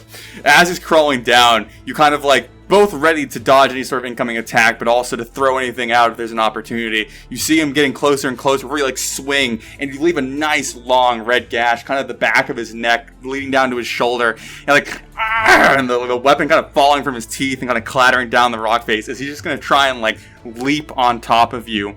Does dodge give you advantage to grappling? Let me look very quickly. Okay. Well, while that's going on, I'll go ahead and move him there. And Benny's going to get shot by 3 arrows. Miss. Fantastic. So a little bit of a judgment call. It says any attack roll made against me has disadvantage, and whether you consider it like grappling uses an attack. Mm-hmm. Yeah, I'll say that he gets disadvantage. So, okay. Wow. You gotta beat a whopping 10, sir. Yeah, okay. So as it's crawling down, you land the blow. It kind of like goes a leap from the cliff, but as you kind of land your blow, you bring the other side of your glaive and it's kind of like push him back enough that he can't even really launch himself, kind of completely voiding whatever leap he was going to go for. The other Gnoll, kind of skittering between the small gap between the boulder and the cliff face, is kind of like weaseling its way through the gap as you see a spear coming out of his right hand, kind of like jamming over itself, almost like a little alley-oop over its head to try and stab you. It's going to fail miserably. So, probably due to its awkward body positioning, because that's the excuse that I'm going to go with. Roll is going to get melee attacked and then shot a bunch of times. And Thor, you're going to get struck twice. Hopefully. We'll go with Thor first. Ooh. That is a hit. That is a miss. Fantastic. You're going to take a whopping 2 damage. Okay. Melee attack roll. Yes.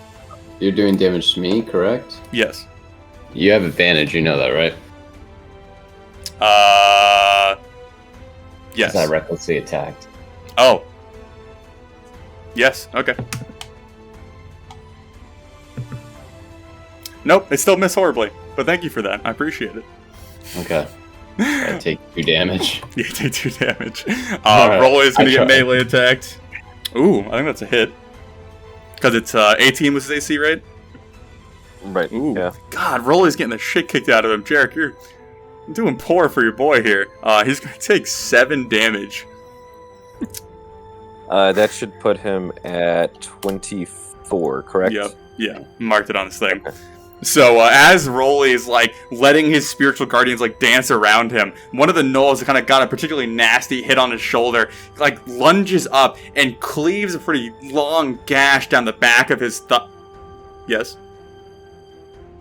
Oh, sorry, I didn't think I was that. No, you're good. Figured out how to zoom in. Oh, okay. You're good. Leaves like a nasty gash on the back of Rolly's thigh that like some blood begins to trickling out of it. He's like, like letting out this giant scream while he's up there. Spiritual Guardian is a concentration spell, correct? So he has to make its half the damage or 10, whichever's higher, if I remember correctly. So go ahead and it's a Constitution saving throw. Which I think he just had to beat a 10. Yeah, okay. So he's able to maintain the spiritual guardians. You see their figures kind of like almost shimmer in the darkness for a little bit, like attempting to kind of be pulled away from him, but he kind of like reasserts his control over them as they continue to dance around him. And then he's going to get shot by 3 arrows. Miss. Fantastic. And then Benny's going to get shot by 1 arrow, which is a hit. He's going to take... Whoop. Okay. So as Rolly's like letting out this tremendous scream, he kind of like almost like instinctively puts his shield up in front of him. And Thor, as you're kind of stood, just below him on the cliff face to his east, you hear thunk, thunk, thunk as you see 3 arrows kind of like embedded in the wood. One of them kind of pierced through the center of the symbol of the mother that he has on his shield. And he's just like, kind of like grabs himself back, ready to like do some decent damage again. And then Jarek, as you're stood down at the base, you see an arrow flying through the air and just kind of hit the top of Benny's helmet and just ping, just like fly past you guys over into the distance. So yeah, we are now to Thor. I will hit the one to my north. Okay. Just normally. Oh, jeez. It's bad. This is the bandit fight all over again. This really is. So wait, double-headed Sam's sword is a daily thing? Resets at dawn? It's not. It hasn't reset. Yep, okay. Just wanted to make sure. 12. Okay, so the one to your north? Yeah. Yep. So as it's like struggling through this almost like small sea of spiritual dwarves, it kind of like lumbering towards you, trying to strike at you. You just whomp, just like stab it right through the heart. It just kind of like falls on the way to the blade, looking down before it like lifelessly stumbles off of your sword. So, dealt with that one, sir. And then I'd just like to move 5 feet uphill. Okay. And That's all you got? Yeah, that's all I want to do. Okay. So now back to Benny. Benny's gonna turn around to you, Jarek, and be like, "Are you okay, lad? Can I leave?" For the love of God, Benny, go kill those fuckers. I'm on it. And you see him just kind of like, again, mechanically begin to kind of ascend the cliff faces. So that's going to be 10 to there. Oh, Jesus Christ. Of course, when I say someone's going to fail the athletics check, I'm going to fail the athletics check.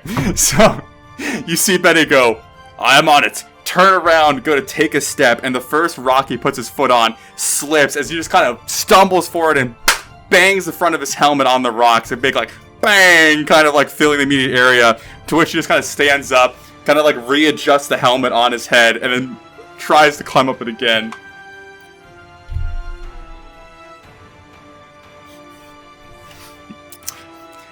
So Benny, after adjusting his helmet again, goes with his other foot to try and begin ascending the cliff, smacks his face against the rock again, turns back to you, Jarek, and goes, I am not meant for vertical ascent. And then goes to draw an arrow and knock it into his bow.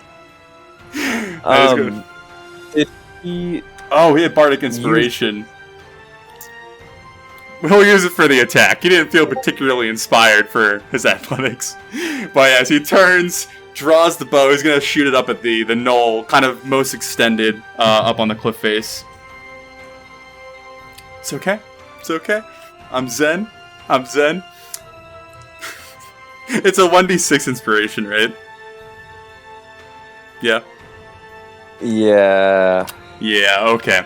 So as you see him draw the bow back again, feeling this like immense amount of energy being put into this bowstring, you see the arrow fly again, sailing way over its target, like 30 feet above its head, and then Benny just kind of like slumps a little bit, showing almost the first like human emotion in his body language since you've met him, just looking defeated as fuck at this point, just like, okay.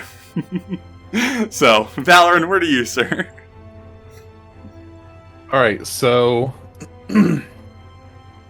first I'm going to try to shove the one that wanted to grab me off. Okay. Uh-oh.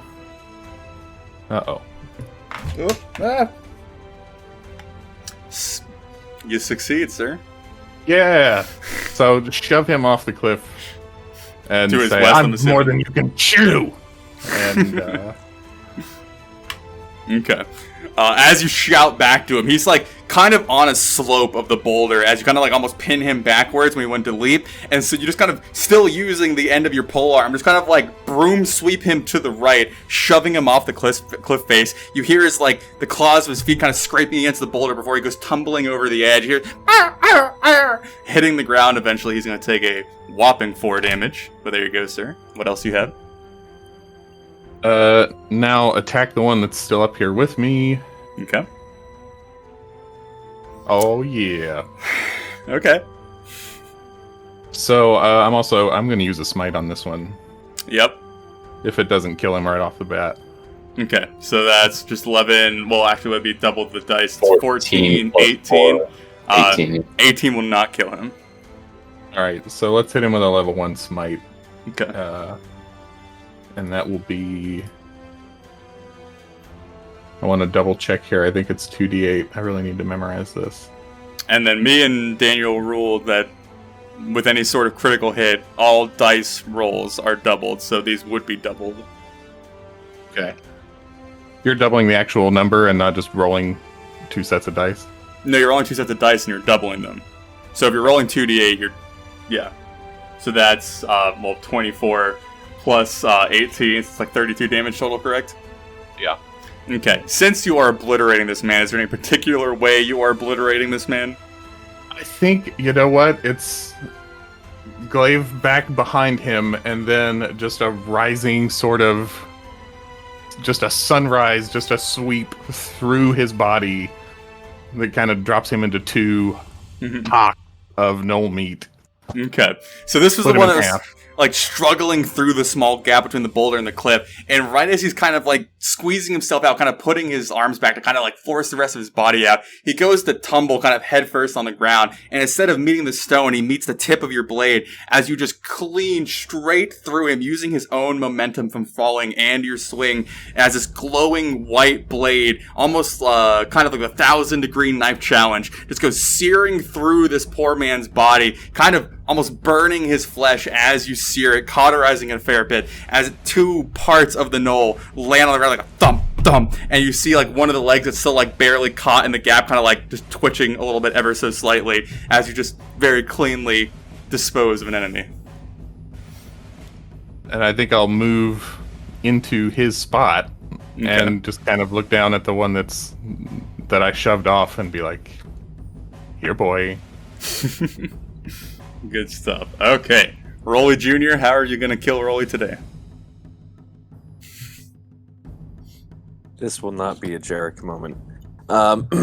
So, Rolly will go ahead and give a snap and a point over and have his spiritual weapon go ahead and attack the one right next to it.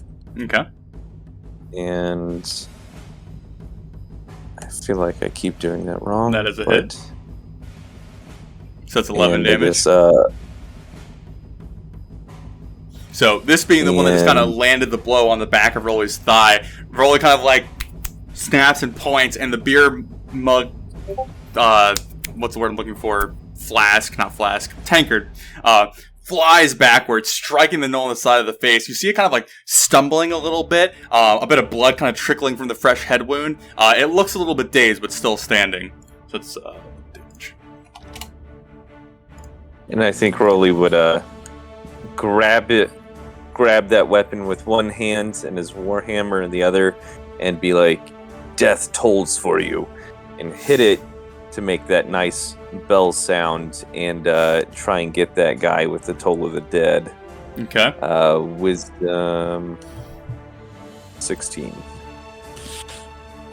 It fails, so it's going to take, was it 2d12 damage? 2d12. God damn. Okay. So you're saying he's grabbing the spiritual weapon in one hand and the hammer in the other and colliding them? And just kind of knocking it like it's a bell himself. Okay. So you see the spiritual weapon as it collides with the gnoll's head, like swing up into his hand, and he almost like frivolously, cannot say that word, like dumps it out even though there's nothing actually in the spiritual weapon, and then turns the tankard upside down, begins to bang it with his hammer, and as you hear the toll begin to rise, the gnoll looks up at him as his eyes go wide, and a thin black trail of blood begins to like come from his nose, and you see his whole body begin to shaking, and each clapping of the hammer, you see his body like flinching and squirming until you see basically like the flesh around his skull begin to like fall away from the skull, like bits of it just kind of like searing and tearing off as the gnoll is like almost shaken to death by the bell and falls backwards and just collapses into a heap. And then, feeling very good about himself, Rolly would move forward to here, to there, and I believe that enters these two into the spiritual guardians for the first time. Yeah. But correct me if I'm wrong on that one. No, they would. So let me go ahead and I'll roll for that third one. They all fail. So that was 8, right? Back from the initial roll? Yeah. Yes. Okay. Yes. As Rolly dispatches the gnoll nearest him, he begins to like step down this rock in an almost like Final Fantasy, like evil villain way. Like the spiritual guardians kind of dancing around him, the toll of the dead kind of reverberating in the canyon that you guys are in right now. And as he's like, eyes are intent on the gnolls that just try to fill him full of arrows, you see the spiritual guardians kind of crawling closer to them, the edge of their limit getting closer and closer before they all descend on these gnolls. And it's like the ghosts from the Pelennor Fields battle in Lords of the Rings just descending on these gnolls in a huge cluster. All you can see is like golden dwarf butts sticking out as tanks of ale and beer just go flying, almost like a cartoon, limbs coming out here and there, as they all depart, and it's just a pile of gnoll flesh left there as the 3 gnolls are just very quickly dealt with. So those are all. So there you go. Is that all Rolly Jr. has? I think that will be good for Rolly Jr.'s turn. Okay, so Jarek, we're now down to you, sir. Feeling so helpful. Jarek will kind of just slip around the side of the rock to see what's out there. I guess notice these 3 over here. And summoning all the courage that his little heart has, I think he's gonna go ahead and just do a quick few notes in descending tone and try and cast some sleep on them. Okay. Does that throw anything out? No. No, you got it. Yeah. Ooh. You are not able, as the glittering dust kind of settles upon them, it doesn't seem to phase any of them. As they all notch another arrow. And go ahead and slip right back behind that rock and hold back his tears of shame. Okay. So, I don't know if we established this last time, Valorant. If you shove something at the range of your polearm and they try to move back towards you, you still get your polearm mastery attack opportunity, right? Because that's still technically your sphere of influence. When they're re-entering that range, I think so. Okay, so... Well, actually, yeah, okay. So, the gnoll that you toss off, kind of like collecting himself down at the bottom of the cliff, kind of like stands up, snarling back at you, and begins to try and like claw himself all the way back up. As he's doing so, you can easily get your attack opportunity on him. And as a hit. Okay. So as he begins to ascend the cliff face, you notice that these gnolls are a lot more adept at moving up and down this terrain than you guys are. Probably the kind of gnarled claws latching into the various stonework as he, almost throws his body weight up. And as he's just about to throw his torso up and over the edge, you just very quickly bring the glaive down, just slicing a nice groove through the top of his head, leaving a nice bloody splat on the ground as he just hits it, slips, and falls back down the cliff onto the ground.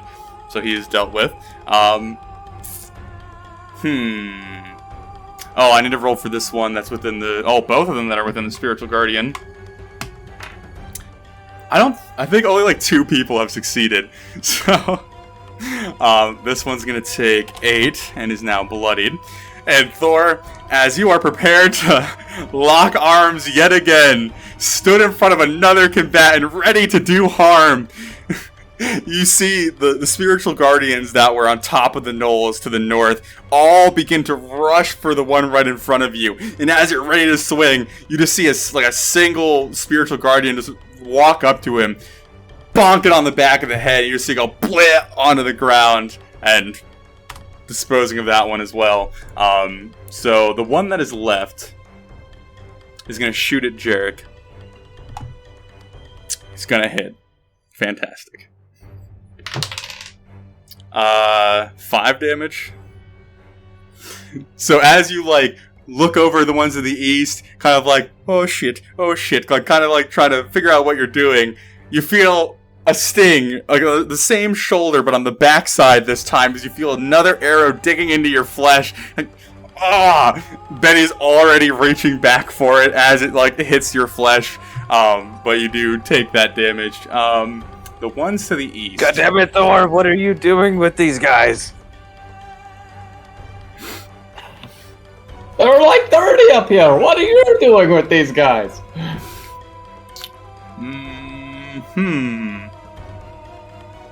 They're going to rush for the gold and then try to flee.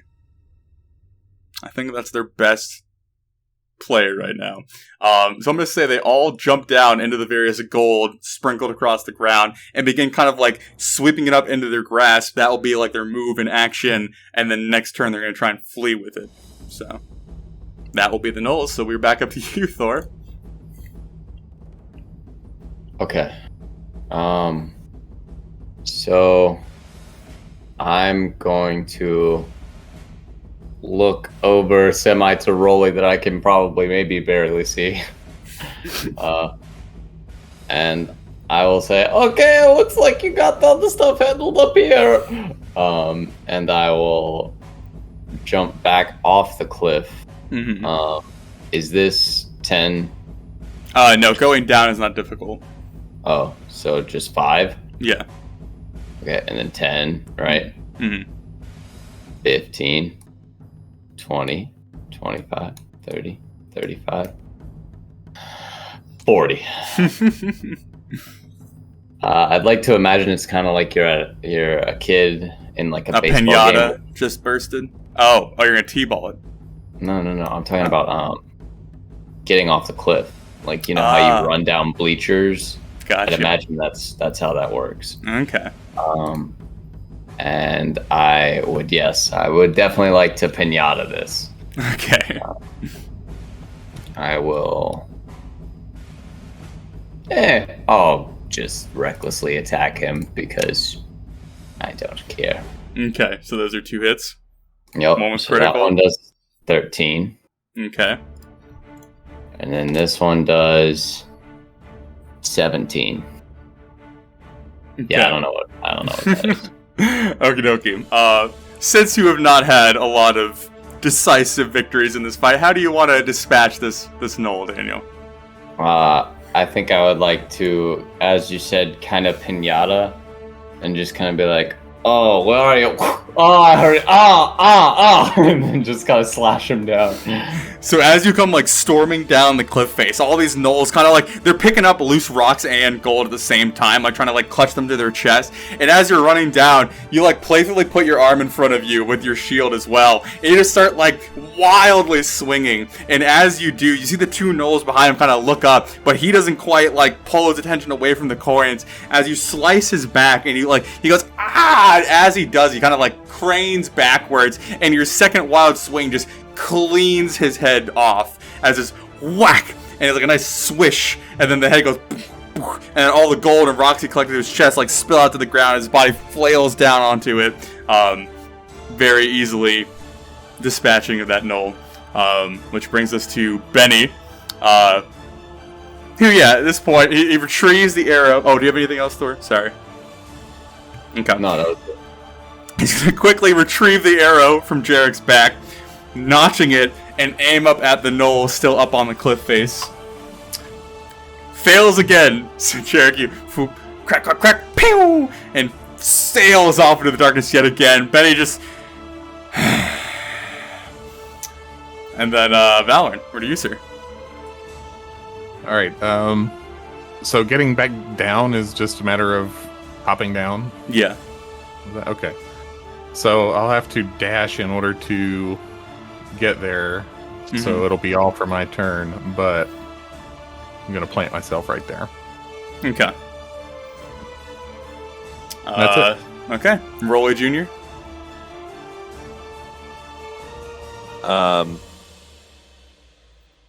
Rolly, I think, would be feeling really well about how well he's done, and go ahead and give another snap and point at his spiritual weapon to go smash into that remaining Gnoll on the top. Mm-hmm. And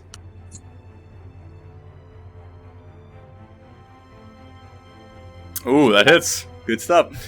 So as the arrow that Benny shoots flies over his head, you see the hyena, despite the carnage going on around it, goes like, ah! Ah! Like laughing hysterically at these arrows that just keep sailing over his head. And as the last one does, the laughter kind of filling the air, the spiritual mug goes flying forward, striking it in the back of the head. You're like, ah, bam! And then it goes like tumbling down the cliff face. You hear like the last one, it's like, ha ha, bam! And it hits the ground finally, going limp. So that would dispose of him. And then Rolly would just go ahead and go down to there. Okay. I believe that's 25. Okay.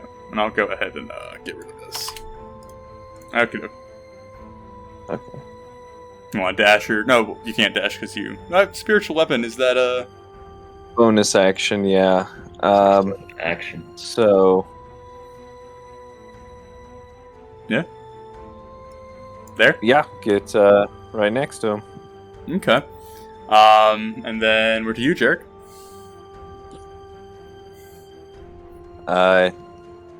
Jarek is feeling a little more secure in himself. Go ahead and jump out over here. Mm-hmm. 10, 15. Give his belly a rub and be like, dog, don't fail me now. And fire off the old twin cannon of Eldritch Blast.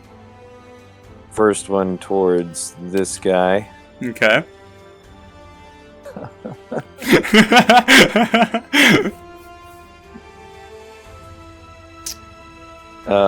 So you rolled so a I guess 2.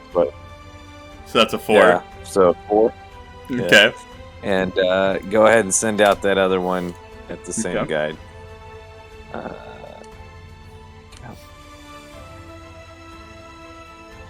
Okay, that is a hit.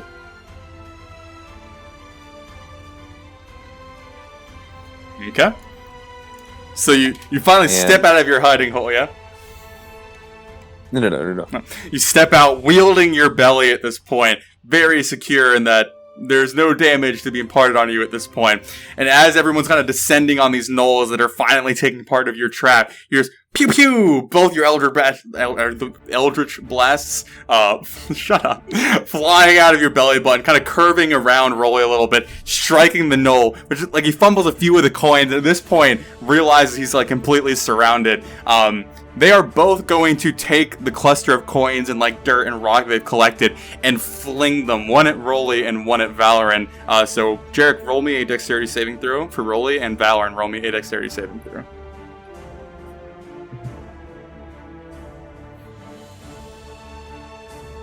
Okay, so as Rolly goes to approach, kind of sprinting as fast as little dwarven legs can carry him, he's met with this wall of debris that quickly fills his eyes and sting. He's going to be blinded for this round, which has various effects. Valorant, you are able to kind of see the kind of flinging of their arms coming up, just like dodging back just enough so that a few pebbles and stuff kind of hit your chest, a coin hits your temple, but it doesn't get into your eyes, which was the intended target. The gnolls kind of like now looking around in a panic are going to attempt to flee, which Valorant you would get attack of opportunity on, but yes. Real quick, I forgot about Rolly's spiritual guardians. Oh yeah, because they are technically in range. Okay, I'll roll for that real quick. I don't think it will. Yeah, they fail, so they're a little bit bloody, but good. And I would like to use my healing light as a bonus action to go ahead and heal Rolly a little bit. Okay. 1d6. Nice. Just shoot a little bit of some, shiny vapors out of my gut. And just kind of onto Rolly. Disgusting. So, as Rolly is hit by gut juice and sand, dazed by both, the gnolls see that this is their last opportunity to potentially make it out alive, and they're going to go to flee. So, Valorant, you get attack for opportunity on the first one to flee. So, yes, Jarek? They would need to do spiritual guardians again. Oh, because it's start their turn. Yep. I fucking hate this spell. God, Jesus. Okay. I'm glad to hear you say that because I get it next level. Oh, yay! Oh, I need to figure out some like anti-spiritual guardian amulet or some shit. So, as Rolly is struck by your healing and the sand, he still allows the spiritual guardians to like run amok as much as they can, and the one that like landed its blow on Rolly, eagerly going to flee, is struck by the spiritual guardian before it can and goes clambering to the ground. The last one also taking damage, looking pretty rough. So Valorant, as this one goes to flee, take an attack opportunity on it. You already did 14, right? You miss. Fantastic. It's not going to live, I'm sure, but hey, it can dream. So it's going to flee. Let me go ahead and just do this one. There. Okay. So, yoink.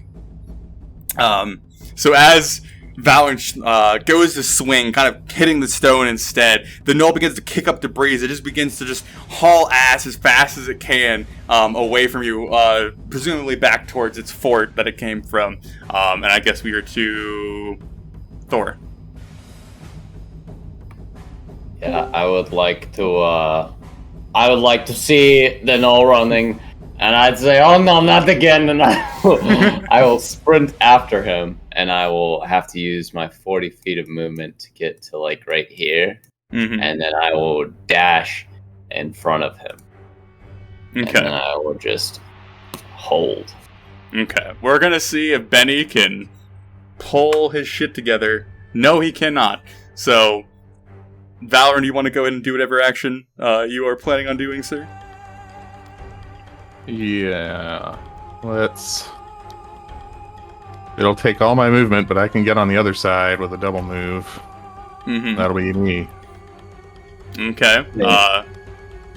We're to Rolly or Rolly Jr. if Rob is here. I imagine the easiest decision is sprinting after it with Spiritual Guardian still going. I'll take that. Rob, yeah, you have Spiritual Guardians up right now. Hey, Nathan. I think yes. That's about it. Just a question. Did you have the Gnolls movement and the Spiritual Guardians? What? The Gnolls movement is halved in the area of effect. You're right. It would be 10 feet farther back, which would allow you to hit it, right? Yeah. You want to go ahead and do that? Yeah. Okay. I'll just put you out of your misery here. Thank you. I forgot that was okay. Yeah. How do you want to deal with this last Gnoll, sir? I think I would like to basically run after it, rapier pointed forward, and I'll basically just catch up to him, and I will just continue to run forward with my spear as it goes through him, and I'll just keep running until I pin him into a wall. Okay, so as the Gnoll is running as fast as it can, Thor's just kind of like jogging up behind it, different bruises and wounds in the Spiritual Guardian covering the lower half of its body, and as it's like looking back at you, you can see the pure terror in these Gnoll's eyes as you just jam your rapier through him, and he thinks like, oh, this is it, this is the end, but then you just keep running forward until you jam him into the wall. You feel the tip of your sword actually digging into the rock a little bit, as it knows like splayed out a little bit, almost like cartoonishly like slapping against the stonework as you just drive home your blade and you see the life fading, and that's where we're going to take a 10-minute break. So, as Thor, like, pulls his blade from the last Gnoll, dispatching the group that had set upon you in the middle of the night, you see that the battle has kind of carried you just to the very edges of dawn, the hint of the sun rising, just very faintly kind of touching the horizon. As everyone kind of makes sure that all the different threats have been dealt with, all the Gnolls that have fell from the cliffs and whatnot have been confirmed dead, more or less. You all convene back at where you left your various bedrolls and camping equipment to kind of converge after another bloody battle that has now led you into the morning. Excuse me, guys. I gotta collect all that money. And Jarek will run over and pick up his gold off the ground through the mud and the muck. Yeah, you really distracted the 15 that were on the cliff with me and Rolly. It was gonna go a lot better in my head, Thor. I think you say that a lot, probably. Yes, it seems to be a recurring theme with him. Well, I see that Dragoncliff Mines is in good hands. Typically. Is this how you saved them last time? It's pretty on par with what happened. We've graduated from kobolds to gnomes. Although Wait, gnolls, not gnomes. Sorry, Adam somewhere in the distance.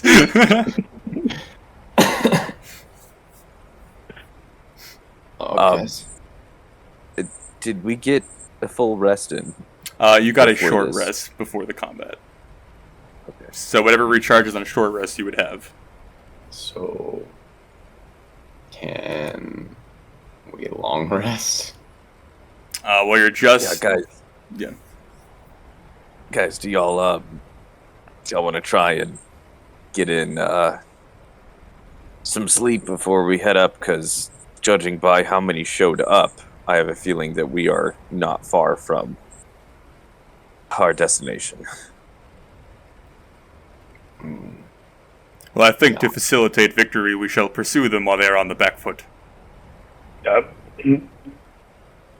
well, that's one way to facilitate a victory, but a facilitation of the facilitation would be aptly more facilitated if we were to rest a long time first, though. Yeah, I think I'm kind of on my back foot. Quite literally, I'm about to fall asleep. Well, you seemed very adept at handling the two gnolls that came at you, sir. You know, I swear I heard your arrows whizzing by, and I thought I smelled JD's blood on them, so I could tell you two really were having a fun time. The rain was in my eyes, sir. Ha ha ha ha! Betty, no. Just... Okay. That hurt a lot when you ripped them out of my flesh. Please, at least ask permission first. Well, if you want me to replace them, sir, I can certainly do that. I approve. You see him begin to pull two arrows from his quiver and begin to, separate one from the other, pointing them. No. Okay, Betty, then. save those for the gnolls. Well, we should at least try and check the bodies and see if they have anything. Well, I think the few in the canyon acquired some gold. Yeah, I already got that, Benny. I'm talking about the ones up there. Would anybody require some healing services before I take a nap?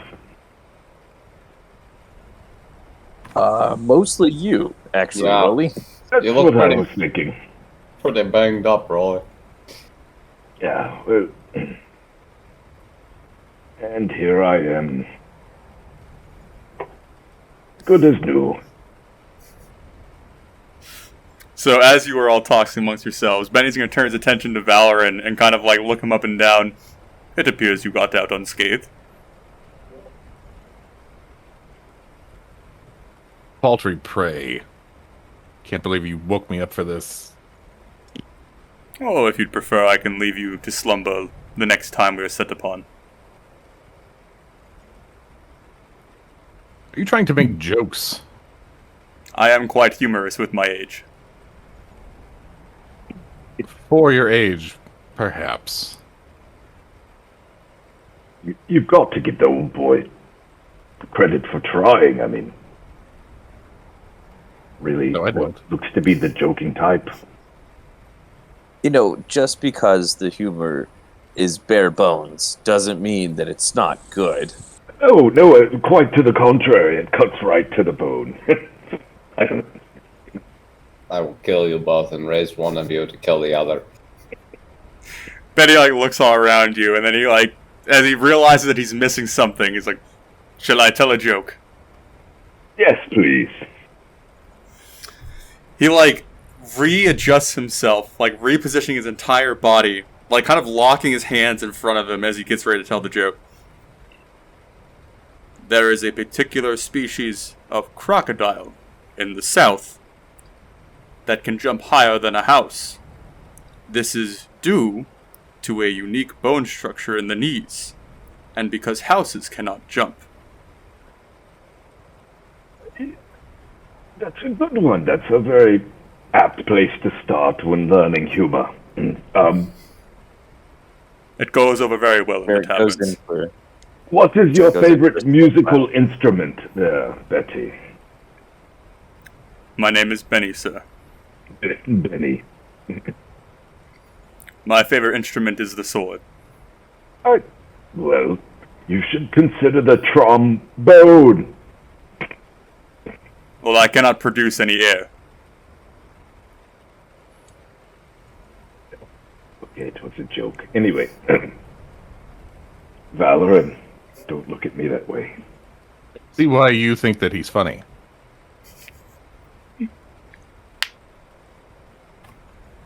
Are we moving or are we napping? I'm tired. I could rest, but I could also go. I vote I we would go. like a nap, preferably. Yes, a nap would be quite agreeable at this point. I don't know, Valorant, could we sleep on your horse? Why would you think that? Well, because I can't walk and sleep at the same time. But if Rolly and I were to double up on old Belgrease there, we could probably sleep and travel at the same time. Yes, you could just walk in front and lead him and make sure we don't fall off. I'm going to assume this is another attempt at humor.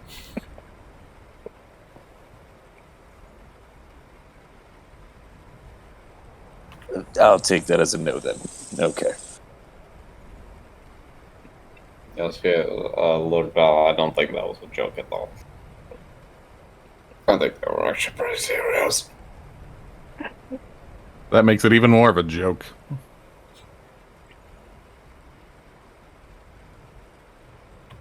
Somebody woke up on the wrong side of the bedroll today. Are we going to find a different spot or... Then, yeah, I guess we should travel further. Benny, did you say you know where that frozen waterfall is? The vertical river should be near the fort. It is on the last bend of the road before we actually reach the walls of the fort. Okay. Would you guys be up to camping behind the waterfall?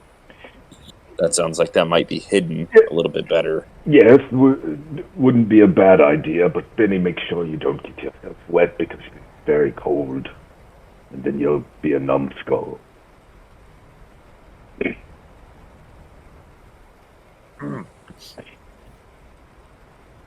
Jarek just kind of reaches to the side for a low five real quick. Well, then, to my understanding, we are proceeding forward. To a nap, yes. Forward to a nap.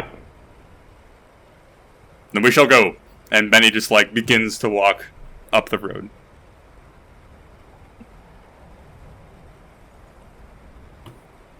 I will follow. I'm gonna go ahead and throw a couple of cure wounds on myself. Okay.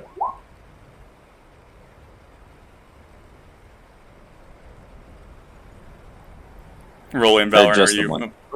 Okay. Oh, yeah, definitely gathering up my things and mounting up. Okay. And Rolly, I imagine you were falling behind. Oh, yeah. Okay. Probably So- somewhere in the middle. Yeah, you guys depart from the campsite that you were at. Again, just the very hints of dawn kind of beginning at this point. The kind of sleety, icy rain that had started the middle of the night is still continuing. It's maybe let up a little bit since the combat actually ensued, but it kind of comes and goes in pretty drastic waves, probably due to the kind of extreme height that you guys are at right now. But continuing on this road, it almost like switches back and forth on top of the kind of ridge line that you guys are traveling towards, or traveling along, more or less. So you're kind of like dancing on the western and the eastern side of the mountain, kind of up and down and up and down and around kind of more jagged areas of the mountain itself. And you're traveling to maybe about like 10 or 11 in the morning at this point. The sun actually up above the horizon, the rain kind of pittering down ever so slightly, but the wind still kind of kicking up due to the high elevation you guys have maintained. And at this point, you're stood atop the ridge, and various different peaks are between you and it, but you finally get the first view of the fort that you've been heading towards this entire time. The way that you are approaching, it appears to be what you would kind of imagine a medieval-style keep structure to kind of look like. Very square, thick stone walls with a little bit of like defense built into along the roof of it, that is set upon almost a sheer cliff on the side that is facing you and the left side of the building that you can kind of see around the corner. Both sides have a very tall cliff face before the actual structure begins. And then off to the right side of the building, you see various stone walls kind of twisting and meandering down the various rock ledges that are near the fort itself. And as you kind of take in the whole scenery, just below where the sheer cliff stops and then another kind of ledge begins, you see the frozen waterfall that was mentioned before, that kind of like drapes over various different large rocks before it eventually kind of disappears out of sight, being covered up by a peak that's between you and where it actually ends up. Who's leading at this point, I should ask? I guess Benny's in the front, but who beside him is leading? I'll be next to him. I'm working with my my jokes with him, trying to get him to laugh. So Rolly, go ahead and give me a perception check real quick.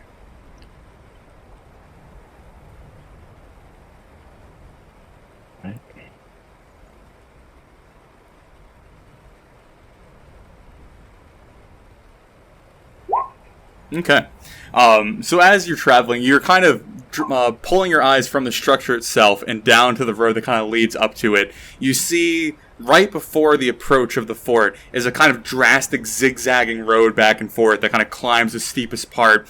And as you're kind of peering at it, you see small bits of movement. This is a fair distance away still at this point, to where like a humanoid shape at this distance will mostly just kind of appears like a small dot. But as you're kind of peering, using maybe your heightened mountain vision that you've kind of spotted orcs from a distance in your younger years, you see various bits like turned over, like wagons and carts and like crates and barrels are kind of dotting the side of the zigzag path, and there's small figures kind of moving up and down the various roads or the ledges that make up the zigzag pattern. And can I discern any number, or is it just I see movement?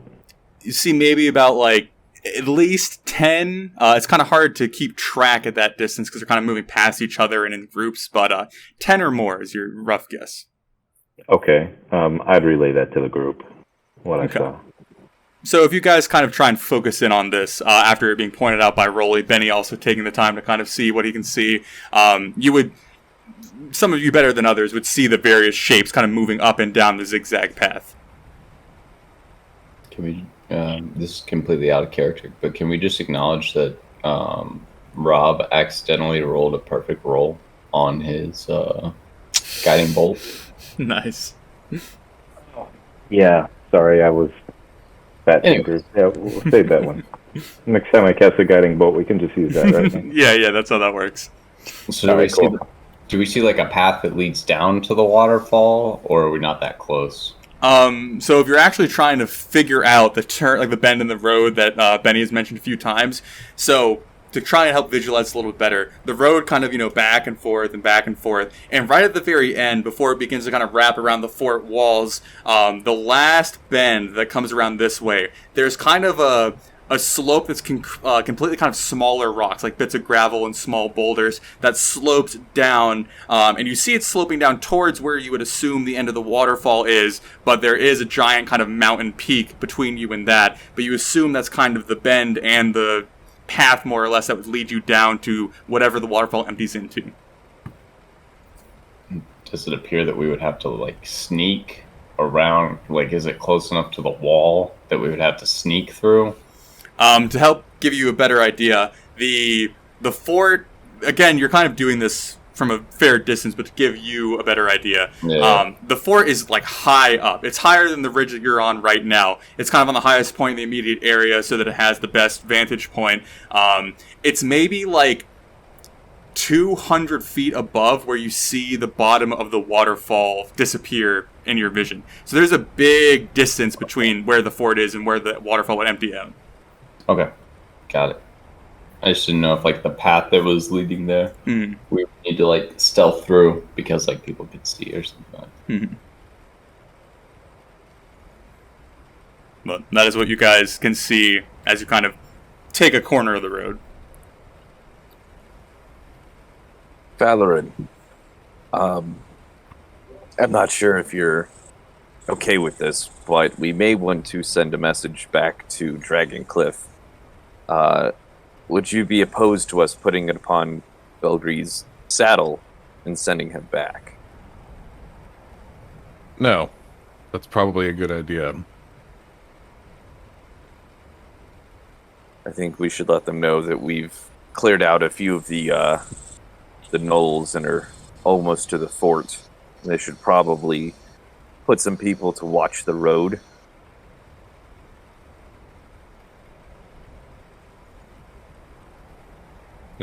You going to write it down?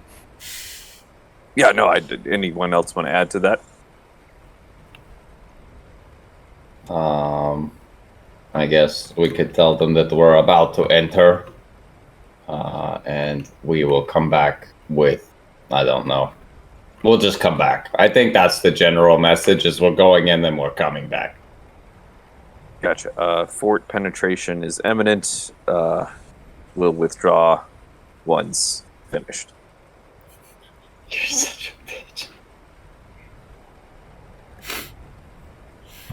So you're going to fashion this letter and then attach it to Belgree's and then send it back down the road you came from? Okay. Send him back to the wagon.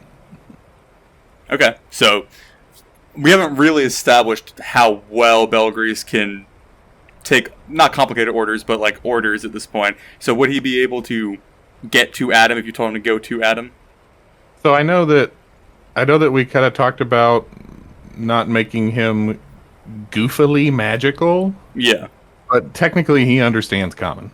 Okay, so he would understand what he's doing. Yeah. Okay, good to know. So Better you would than have Thor. That's better than Thor. that. Honestly, I bet. I don't know if he can read the note, but he knows that technically, if I say go back to Talmian, he would understand. Yeah, you got to Wait a minute. So just so we're clear here, he understands common. Yeah. Like you can chit chat with him, like about life. Well, he doesn't talk back to you, but How do you know yet? Well, think about like the Lone Ranger's horse, right? If the Lone Ranger says "come here," the horse. Okay, all right. You know, I mean, like, you ever like, hey, Belgreaves, check out that mare over there. Pretty hot, huh? She's like, no. not even. One. So as you impart your task to Belgreaves, attaching the letter and sending him off, he kind of gives you like almost like a respectful bow before he turns and heads down from the road that you guys came from, but leaving you guys still at the turn in the road that you are at currently.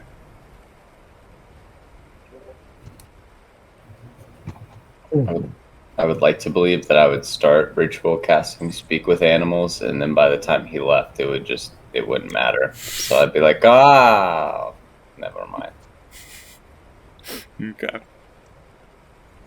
Well, Benny turns to the rest of you, kind of looking off into the distance at what Rolly pointed out. Well, it appears that we are going to fight up the cliff, or we are going to fight up the cliff. Can we fight down the cliff? Well, that would... if we make it up the cliff first, we can fight back down it. Technically, do that. But I don't see an easy way to facilitate that.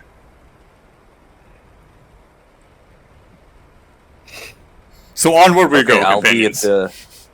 I'll be at the back of the group. What'd you say, Valorant? Let's press on. Okay. So you guys are more or less going to just approach the zigzagging pathway? I guess semi-sneakily. What does semi-sneakily mean? Give mean, me some actions.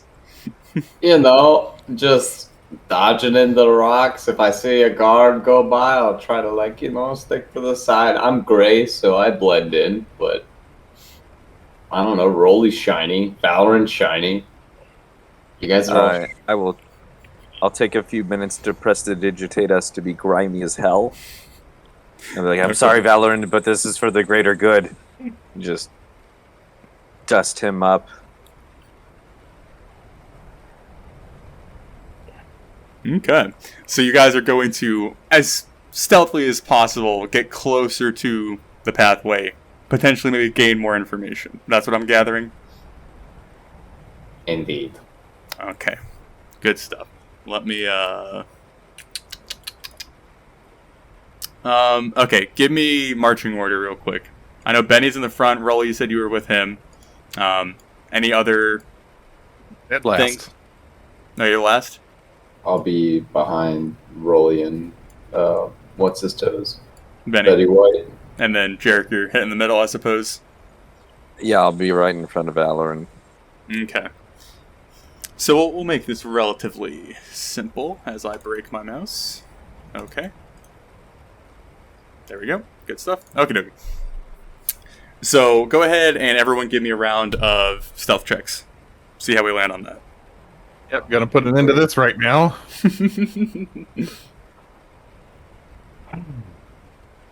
Uh-huh. Yeah.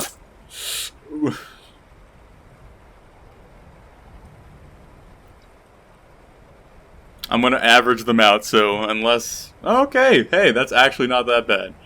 So, also there's a benefit of Valor, and you are bringing up the rear, so take that into account. You didn't roll for Betty White. Betty is as stealthy as he can be. Oh, okay. I think there is such a thing as group stealth, which I think we would have actually succeeded in this case. Yeah, you guys, honestly, the only one low is Valorant, which is pretty decent. So anyway, you guys spend, I don't know, maybe a couple hours, like 3 or 4 more hours, so now you're just past noon at this point, going on the same road that kind of bounces back and forth on the ridge line that you're traveling on, and you see the picture of the fort and the waterfall on the road that you're heading towards growing closer and closer. Eventually, you kind of go around the last mountain peak that's in between you and the fort, wrapping around like the big road that eventually gives you a fuller picture of the fort above you and the road. So where you're positioned, kind of just looking up, you can really only see kind of the edge of the cliffs that make up each layer of the path that winds back and forth. And as you're all kind of creeping forward, you know, trying to listen out, looking up, Benny kind of like holds his hands up real quick, signaling for you all to stop. And you hear the distinct sound of Gnolls like cackling, crying, scraping, dragging things around, walking up and down the pathway above you. And I will go ahead and drop you into this. And as you kind of look around a bit more, you look up in front of you and you see on the cliff face just above you, not really paying a lot of attention right now. A lot of them kind of like jostling each other, kind of like laughing at various rocks that they're picking up off of the ground, are 3 gnolls that are kind of positioned to overlook the road beneath them.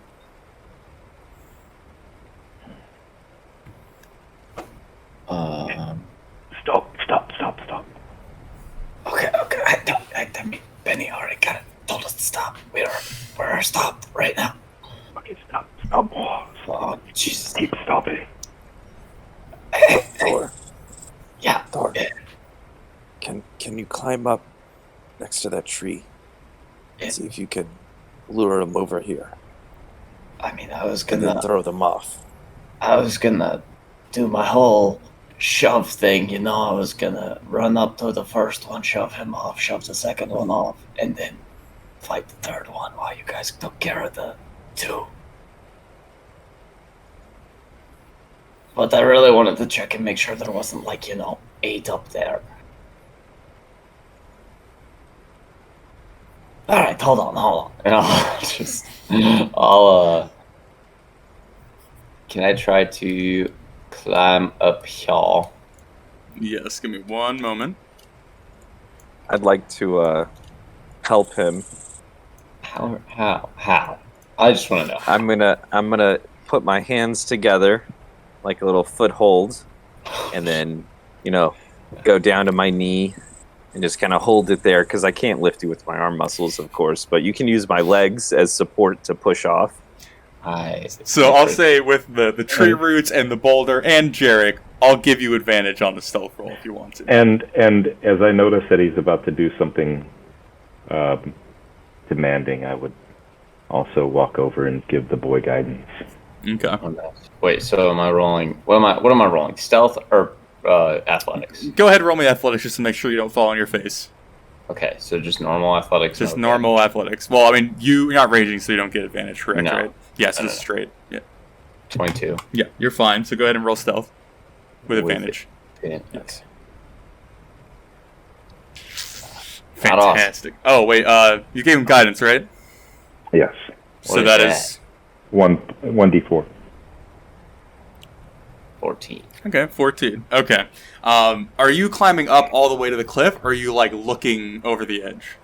Yeah, I'm gonna take it slow. Like I imagine I'm strong enough that I can hold myself and just kind of peek up, and then whatever I see, if I don't see anything, then I'll go back down, or I'll go up. But if I do see something, I'll go back down. Okay. So as you begin to start moving up, getting your arms up on the cliff itself and kind of stepping on Jarek's head more or less as a vantage to kind of shift your body weight up, you peer over the edge, and I'll go ahead and give you,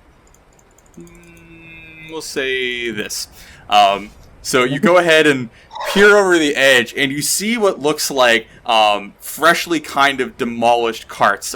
Wagon wheels and boards have been ripped off of it. The actual contents of it have kind of been spilled out and are being dug through by the various gnolls surrounding it. The one kind of farthest to the east seems to be kind of overlooking the gnolls, kind of digging through the stuff, kind of seeing if things are good or not, telling them to throw it or keep it. But it looks like they're kind of searching the contents of the cart. So they're not paying 100% attention to you. You kind of just very slightly peek your head over, looking at them all, and you seem to go unnoticed, at least to this point.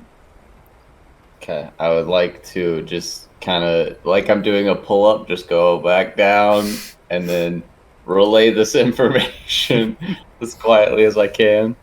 Okay. Dumb question, but we did not do a long rest yet, have we? No.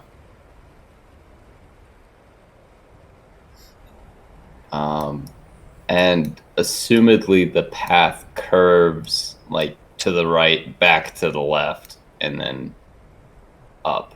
Yeah, that's what you kind of gathered from seeing it at a distance. Okay. And are these guys just standing here looting everything? Do they look like they're moving, or a band of people, or do they just they're posted here? From what you had seen earlier, there are kind of stray, when you were farther away, there were stray figures moving from the cart area kind of up the road. So you can assume, and also from what you're hearing, various things are kind of being grabbed and dragged or moved farther up the pathway. Okay.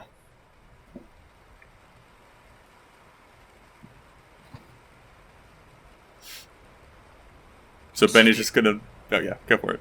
Yeah, So do you guys think we just wait here for them to leave, or do you want to try to? I mean, we can of course kill them. I mean, super easy. But is that something we want to do?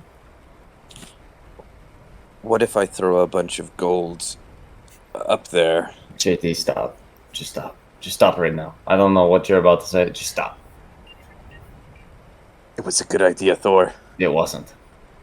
They literally tried to take the money and run. That's all they did. It's a terrible play. So, Anybody else from the group want to suggest an idea? Okay, yeah, he's not. So are these three on the right? Are they just looking at They're kind of here to give you. They're kind of looking in that general area down on the path. Okay. They're kind of like talking amongst themselves, kind of like looking at various bits of equipment, picking up like cool rocks. They don't seem to be the most attentive, but they are kind of positioned there, overlooking the road. Okay, and these ones over to the left, are they facing the cart and stuff, or are they facing down the road? They're mostly kind of facing the cart. They're picking through different boxes and like looking at things. The one right here is kind of overlooking their work, so he's kind of looking over the broader carts. But all the other ones are kind of focused in on more smaller tasks. Okay. Okay, so what I think we might want to do is if I can get up to, like, over there, or a couple of us, I can try to sneak up to there and then run behind them without these guys noticing. And then we can try to silently take them out. I don't know, like Valorant, you can just hold up your pole and I'll try to shove him onto it. I don't know. As you're talking, Benny kind of like grabs his bow and kind of like... Oh, yeah, we could do that. Okay, so I could I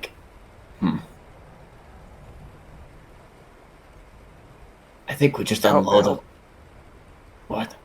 What if I shoot that tree over next to the Gnolls and see if I can get them all to congregate over there? And maybe we can climb up the cliff. What are you shooting it with? He'll kind of finger his belly button real quick and be like, this. JD, I'm an idiot and I know where your blasts come from. Okay? It's traceable. Same thing with throwing gold coins. They're just gonna say, "Oh, where did that gold coin come from?" And they're just gonna look over the cliff, and then we get shot. Well, no, I can be stealthy. Somehow I fail to believe that. Can we create a distraction that will send them running to investigate, and then we can move past them? That's what I was thinking. But what kind of distraction can we create? I shoot the tree, and they go look at the tree. JD. I mean, farther away, far enough away that we can move past them. What if we create a big... Is there a way to create a big distraction, like, over here, that all of them go check out, and then we just sprint by them? We climb up the rocks and sprint by them? Like, over here? So we create big distraction here, and then run here. You have the barrel of sand. Oh shit! The barrel of sand. I could stick it on a crossbow bolt. I know Rolly did that at one point. Oh, he already used this barrel? Oh man. No, he didn't use it, but I know he has one in his quiver. Oh. I mean, you guys are better shots than I am. So sure, that would be a pretty good distraction. Do you think you can shoot it all the way over here?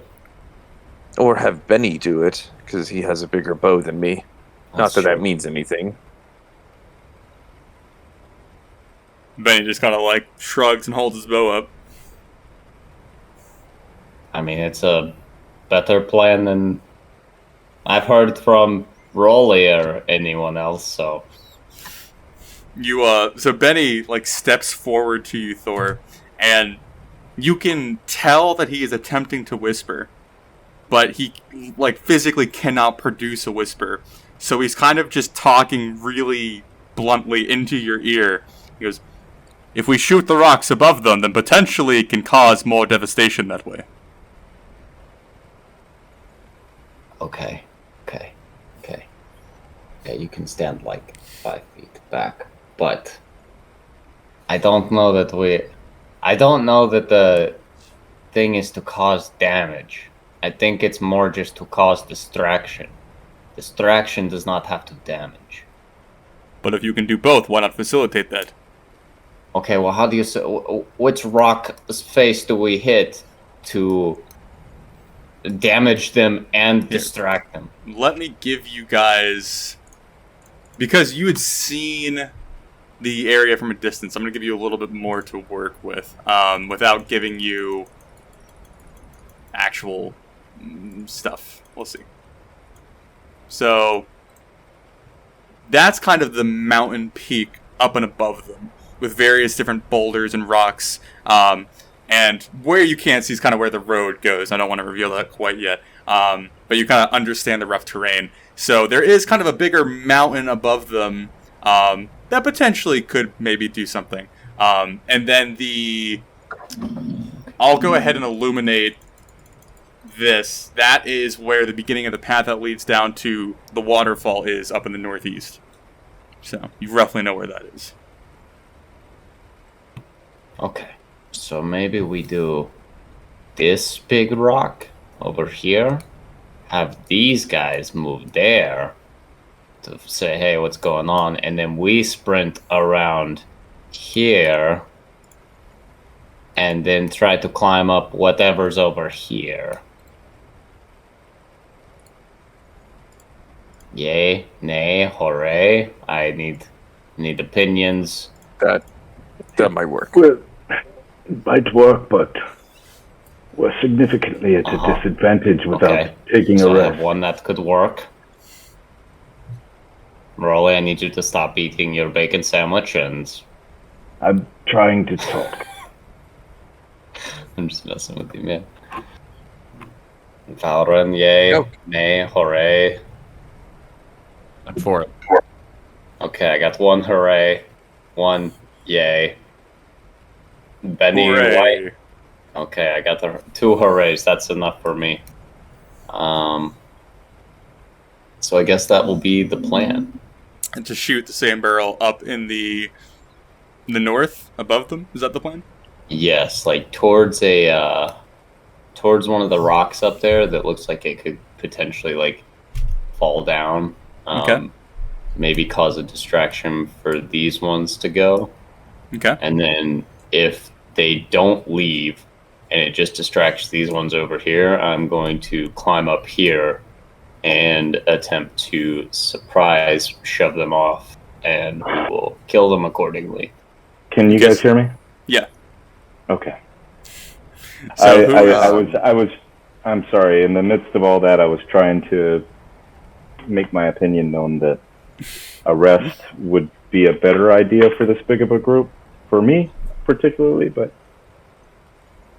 What's happening? Sorry, I accidentally muted Rolly because he was talking to his DoorDasher. Rolly is saying that he needs a short rest or a long rest before doing this, is his opinion. a long rest. But I mean, we can. It's just I'm not gonna have. I think we can probably survive until we get to the waterfall. Okay. I think that if this plan goes according to plan, we won't have to fight or kill anyone. But we will kill plenty. Okay, well, at least not right now. We don't kill anything until we have to. So who's taking the shot?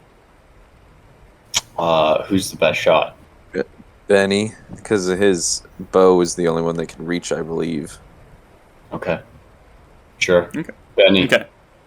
So you guys are going to take some time to Even- fashion one of the barrels to the arrow? Yep, I would give that to somebody more, Crap. Better. Can I that- use yeah, crap. mending to do it? Yeah, I imagine so. Okay. Then yeah, I'll use mending to connect the two together. I assume the arrowhead might be connected with some like raw hide or something, and I can just Oh, yeah, what I described to Undo Rolly it. is he took the arrowhead out to maintain the balance, and then replaced it with the barrel, and then you can mend it by just having the wood connect to each other. Or there's a number of ways to make that work. So I'll be right back. My dog has to... Okay, perfect. okay.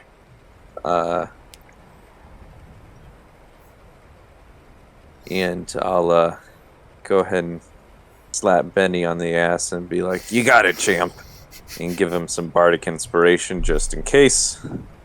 Okay. When you go to slap him on the rear, you feel the distinct harsh metal of his armor meet you. There's no give. There's no even momentum of him moving forward with the slap. It's like hitting a brick wall. Benny, I'd ask you to tell me your workout routine, but I don't think that would help me very much. But my God, You must really focus on the muscle groups. Haha. So, Benny steps back enough so that you can see where he's aiming, pulling the bow back, the kind of small barrel just almost about to hit the actual wood of the bow, as, the string is drawn tighter and tighter, kind of peering down the arrow, and you hear the twang, and you hear... forgot. The power word is ShamWow, so Thor, do you want to give us the honors? Yeah, I would like to watch it, and I'll just under my breath, I'll be like, Sham, wow. So you see it sailing, and right as it kind of reaches the height of its arc, you see it glow the ever slightest bit of red. If you could only see it if you're really focusing in on it, and then it kind of begins to dip, falling down on the other side of the arc as it falls towards where his intended target was.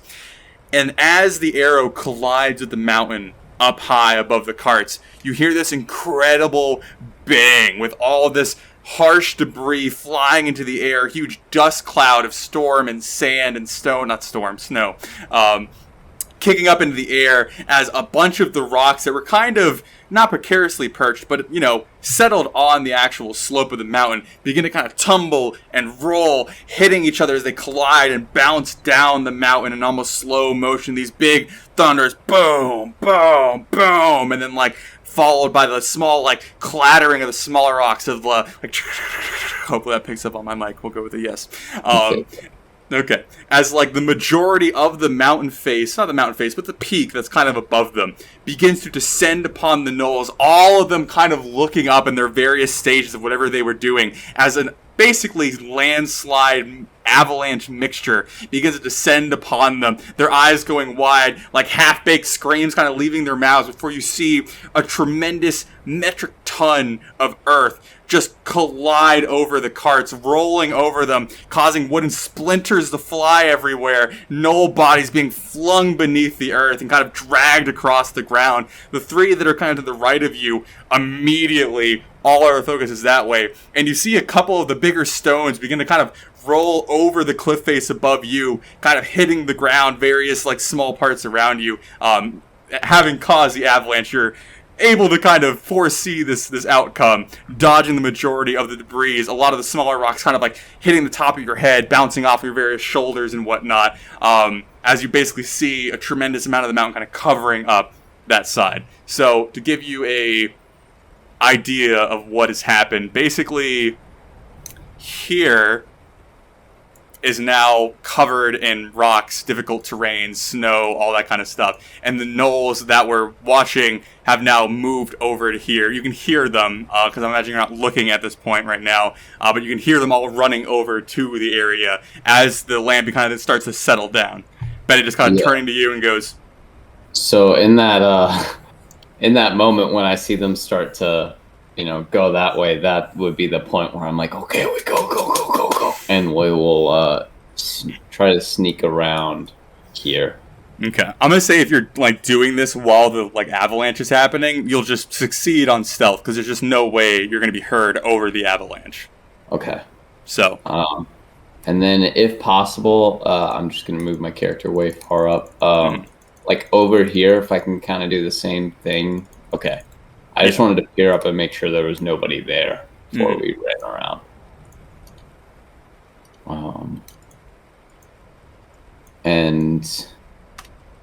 Okay. And so you all just go charging forward as the mountain is basically covering up the Gnolls? Yeah. And do I see anything up here yet? The tree? Just anything up here. No, you're not able to see anything, because really you're just seeing the edge of the cliff. You can't really see far past that. Okay, then I would like to try to climb this cliff. Okay, give me athletics then. Okay, so I'll go ahead and put you right there-ish, and give you... I was going to say, I still like to do the whole, like... Yeah. Yeah. So you kind of, like, scatter up the rocks as best you can, kind of peering over, and you see over to your west 2 gnolls that were kind of carrying various loads away from the wagon have turned, kind of dropping the contents of what they were carrying on the ground in shock at the giant landslide that's now covered a lot of their brethren. It appears more or less that to your east, as far as you can see, is clear. Okay. Then I would just kind of... Yeah, right there is where the entrance is. That kind of descends down towards the waterfall. Okay. Then I would, like, basically when I see that the ones to the left are distracted, I'm going to basically one arm hold on, the other arm, like, wave people to climb up, and I'll try to assist them with climbing up. Okay, so everyone give me athletics with advantage, just to make sure we can all get up this cliff real quick. Please, God. Okay. Valorant's good. Jarek is good. Rolly is good. Barely. I'm gonna make Benny roll, because Benny can't roll worth a shit. Yeah, okay, shit. Okay, so as you all, like, run up, you see Thor kind of reaching his arm down. He just, every time one of you comes up, just uses his strength to basically hurl you upwards, lashing onto the various parts of the cliff, kind of scrambling up. So more or less you all are kind of, like, in this general area. And Thor, I imagine you follow up behind them. Yep. At this point, a few of the gnolls that are down by the wagons, either having crawled out of the debris or the ones that were kind of overlooking the road, have, like, turned to start, like, looking at various other things, seeing if something caused the explosion, or potentially trying to run back up to the fort. So, yeah, basically you kind of have, like, a very small window to move away from where you're at right now. Yeah, basically, like, once I got everybody up, I was just going to say, and we go. Like, we just go. Okay, so everyone's just going to book it towards the kind of gravel slope. Yeah. Okay. While they're still distracted. Dude, I didn't need to throw this dice away. I swear to God, I cannot roll anything higher than, like, 5. So yes, you all begin to hurriedly, like, as, like, the distraction begins to kind of fade and the gnolls seem to be looking for a source, start running across the last little cliff face, seeing the waterfall kind of up above you and the fort up above that. Your ultimate goal, like, finally within reach after multiple days, using that kind of confidence and energy to surge for it and then hit the slope. If you're coming at it at some speed, you're more or less just gonna slide your way down this slope. It's a lot of loose rocks. There's really no way to kind of, like, move down it solidly. You kind of just more or less drift down the kind of loose rocks. Yep. So I will do that gladly. Okay. Let me go ahead and boink and yoink. Where's my guy? There he is. Do we slide into the water? Nice. No, this is ice. Oh. Okay. So as you guys hit the slope and begin to descend, you see that the waterfall that you're seeing from a distance, after, like, cascading down a few various cliff faces, eventually ends in this frozen over lake. Maybe lake is a big term. It's kind of a large pond, more or less. But off to, like, the far eastern side of the pond, you see that it does eventually kind of, like, let out a different stream that rolls down the mountainside even further. But the waterfall that you see in front of you, you're really trained on as you begin to descend. You hear behind you kind of the commotion of the gnolls, kind of running up to the fort, trying to pull various brethren out of the wreckage. You know, a bit of commotion kind of in your wake as you more or less skip a pretty sizable problem in your way, sliding down the hill and onto the lake. You're maybe like 60 or 70 feet below where they were, faced by the waterfall. Benny kind of like being the last one to slide down behind you, kind of looking it up and down. He goes, "Vertical river."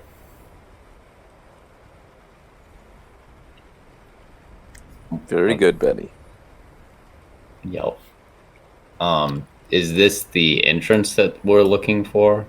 Yeah, so basically the waterfall is frozen over from the, being up here in the mountains for so long and not being able to thaw at all. So it's kind of created this like ice-like wall where you assume the entrance you're looking for is on the other side of it. Doesn't that body have Is there? Yeah, is there a way around it, or is it frozen like? It's like completely frozen solid? across. You're not quite sure how big the entrance is behind it, but there's no like gap or break that you can see. It more or less kind of appears as a giant, thick ice wall in front of you. Does somebody have any fire stuff? Yeah. I gotcha. And I'd like to prestidigitate, cubic foot at a time, to warm up the ice, causing it, to melt. But I only want to do just enough to where we can squeeze into whatever's behind it, and it's not visible from the road up there. Okay. As you set upon this as your intent for a little bit, it takes you like half an hour if you're going to spend the time to really like melt through a cubic like chunk of this ice. And then once you do so, you realize it's pretty thick beyond that as well. So it would take you a fair bit of time to get through it this way. It's possible you did melt away a little bit of the ice, but it's going to take some time. Hey guys, while I'm doing this, do y'all want to go check out the rest of this cliff wall and see if there's anything else you can find? Yeah. Is all of this like where the ice meets the wall? Is that just like straight up wall? Like more or less. This is the cliff that eventually, like, there's a few kind of like landing areas between this and the fort, but more or less between here and where the fort wall begins is like almost a straight cliff. That's probably why the fort was built upon this location in the first place. Makes sense, yeah. Could I, contemplating casting a sacred flame inside the hole that was already made. Mm-hmm. How That would bad of an certainly idea help. does it seem? Okay, I would get everyone move out of the way, and then I'd like to just keep eyes out for anything. Okay. Valor, I'm assuming you might be doing the same.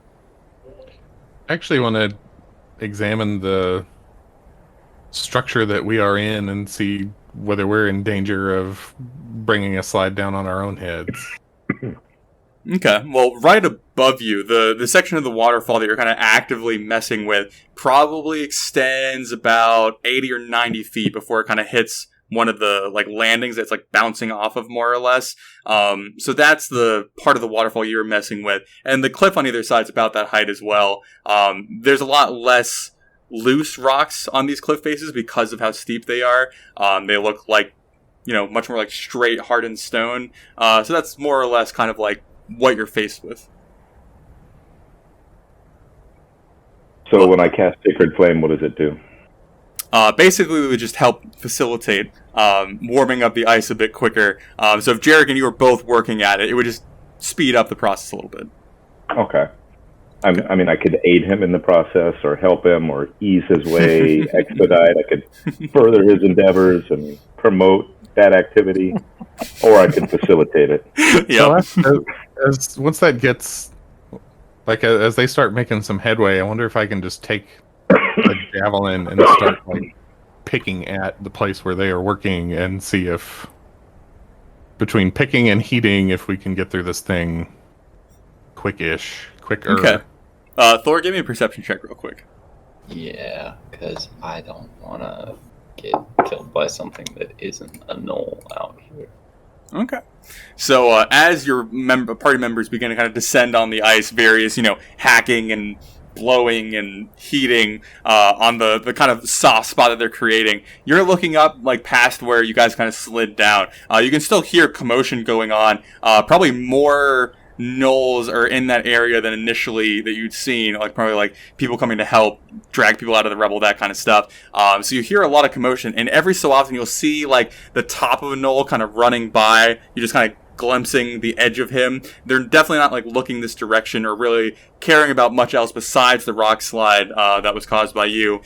So for now, you seem to be relatively safe. I would, I guess, just advise stay out of the way so they can't see you. If they just, randomly glance down here and they're like, oh, hey, there are people trying to break into a waterfall for some reason. So I imagine you guys you said you were poking at kind of the weaker spot, so I imagine you're kind of like this general area aiming for this, potentially. I was hoping to do it actually from this side. If this is where we came down from.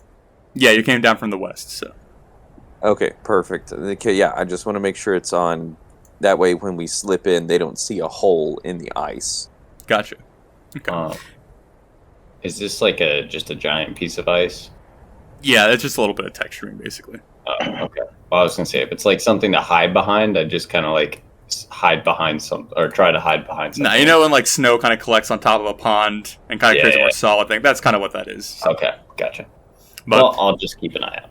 Okay. So as you three various ways of trying to get through continue, you make decent headway. Eventually, you see that the ice is maybe like 2 feet, 3 feet thick. It's a pretty thick layer to get through. But eventually kind of moving and bashing and scraping and, Sacred Flame and all the various things you have at your disposal, you eventually get maybe like a small circle to look through, and you can actually see into the room itself. Probably like that is what you could manage seeing. You see it more or less appears to be like a naturally formed cave. The kind of rough terrain or the rough look that you would attribute to that. And then you see 2 large portcullis doors blocking the way between you and what leads farther down. They look old and a little bit rusted. There's a lot of rocks and debris kind of like grown or rested on top of it or next to it. So it hasn't moved in quite some time, but you're able to see that as you continue your work. So.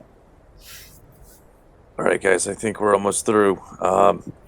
Looks like we can probably rest once we're through. I guess redouble my efforts. Okay. So it's more or less going to take you guys about like an hour or so of various ways of digging to get through here. As you were going about this, Thor, you would just keep consistently hearing, the Gnolls kind of going about their business up above you. Eventually kind of dying down, less kind of excited shouting and cackling and barking and more to like a dull, constant like dragging and shifting and snuffling and various words in a language you don't understand being called out. But it appears that you've gotten over that without really triggering any sort of suspicion that causes them to search wider. Kind of just more or less your assumption is that they believe that the mountain just collapsed on them for no particular reason.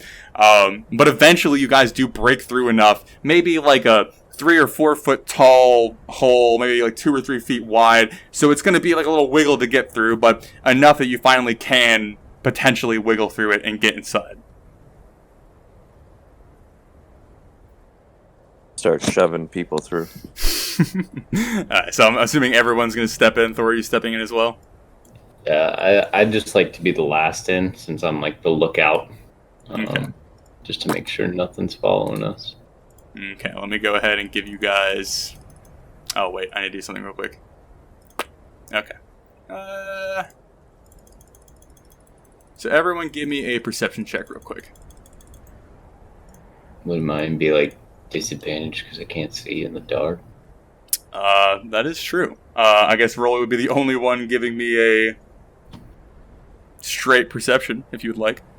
I guess unless you want to light up. Yeah, you're good. I'm going to roll it. I don't know if it's going to go through. I'm having to do this all on the iPad now. Oh, you can have Jarek roll it for you if you want. You're not going to light up the ball. You're going to cast Here, light. you said perception? Yeah. I mean, any sort of light. It was a 7 plus a 5. That's a 12. Okay. Okay, so we got a 12, a 6, and 19. Okay. So I'll briefly kind of describe more or less you all can generally tell what's going on here. As you step in, you see, again, the two portcullis doors are kind of barring your entrance. You do see that, above them is kind of a slot in the roof that's cut out with actual, like, man-made stonework that you would imagine they slide up into. Past you, kind of down the semi-kind of wavery hallway, leads to a flat stone wall. And you can see within the stone wall is like stone brick that's layered on top of each other, one kind of resting over where the other one ends. Distinctly along the lines of some of the bricks, the gap is wider than you would normally imagine. It kind of sets aside a small door-like symbol, I guess, more or less, in the stonework. And on the stonework, around this kind of door-shaped area, there are 4 distinct holes, one above each corner of the door, more or less, is what I'll refer to it as. As you step forth, Benny kind of gestures towards it. He goes, "There is a pattern with the holes. We must shoot them in the proper order, and the door shall open."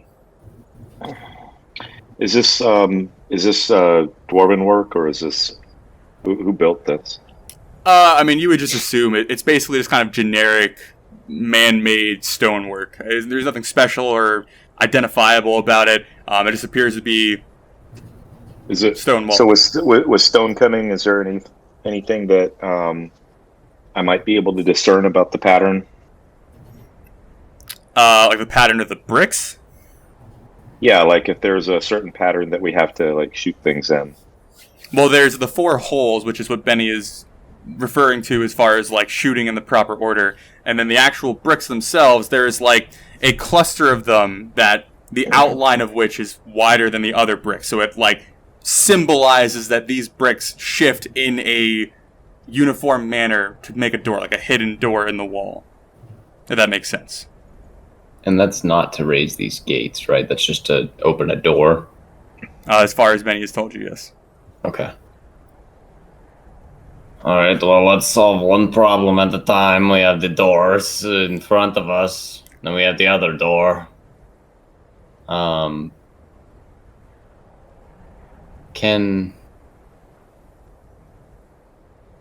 imagine I would test this at some point.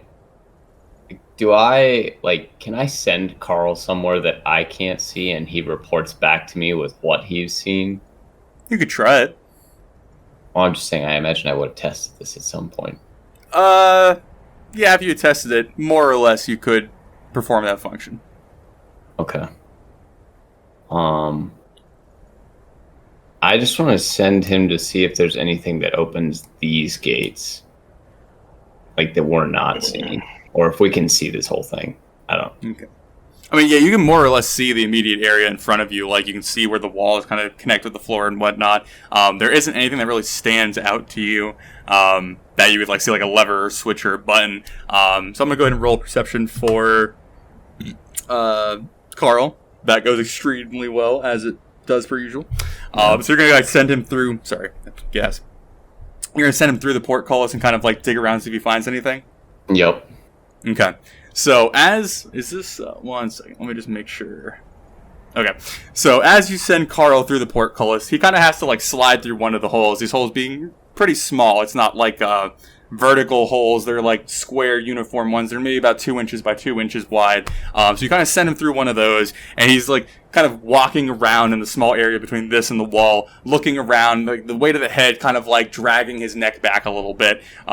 He's just kind of continuing to step forward, and then as he's like maybe 5 or 10 feet away from you, but like halfway between you and the wall, you see his eyes like lock on a particularly kind of like small boulder off to the side, and then Carl like turns back to you and then turns back to the rock and starts waving, and then you see a small red reptile arm poke out from behind the rock and wave back to him. Can I mage hand and move the rock? Okay, okay. As you cast Mage Hand, and you kind of go to, like, see if you can move it, when you go to grip the rock, you realize it's cloth that's been, like, roughly kind of pushed over something and covered in dirt to appear as a rock. So as you like grab it with a mage hand, you feel it kind of like give a little bit. I'll go ahead and whip it to the side. Well, not whip it in case it's a baby carrier. I will gently move it to the side. Okay. So as you gently pull this cloak up, you see this like, it's basically what you would imagine a toddler-sized salamander would look like. A bit more humanoid than a traditional salamander. To those of you who've traveled a fair bit around the world, you would recognize this as a newtling, is the race of the creature in front of you. He has, kind of pinkish red skin, reptilian that kind of covers everywhere. There's like small bits of different color patterns here and there, but it's mostly just kind of a red. There are two distinct, like, large black beady eyes that seem kind of bottomless. And as you pull the cloak over, you see he's hunched over, and he is holding what appears to be a stick of dynamite. And he has, like, a stick, and he's, like, waving it under the wick. And as you pull it over, you see him, like, turn his head around. He goes, "Hey! Do you have a light?" I do, but I can't get through this big door. Do you think you could help me so I can help you? Yeah! Wait, you're trying to light the dynamite? Yeah, I was told to light it! By No who? one's supposed to come in! Wait, what? Who? Huh? Who are you? I was told if you come in to light the dynamite! GT, I don't think you should light this dynamite. No, Thor, we're gonna be helpful. Yeah. You got it, buddy. What's your name? I'm Sparky! Sparky Warts! Sparky Warts. I can tell you're real good at your job, and I want to make sure that everyone knows it. But yeah, I can't help you light it if I can't get through the door. I don't know how to open the door! You don't know. Are you sure, Sparky? Yeah! Do I believe him? You want to insight check, Sparky? Yep. Okay. Based on the abrupt meeting of this individual, and not really having a lot to go off of with newtlings, it's very hard to tell what he knows and doesn't know. And who do you work for? I work for my family! Yeah, but like, who is that? They're my family! No, but like, what do they do? Why are you here? Who are you? They were gonna get the treasure, and I was gonna let them out. But they haven't come back. But I heard some fighting. They're getting there. They're getting close. Well, we could help them get out then. That would be nice, right? Yeah!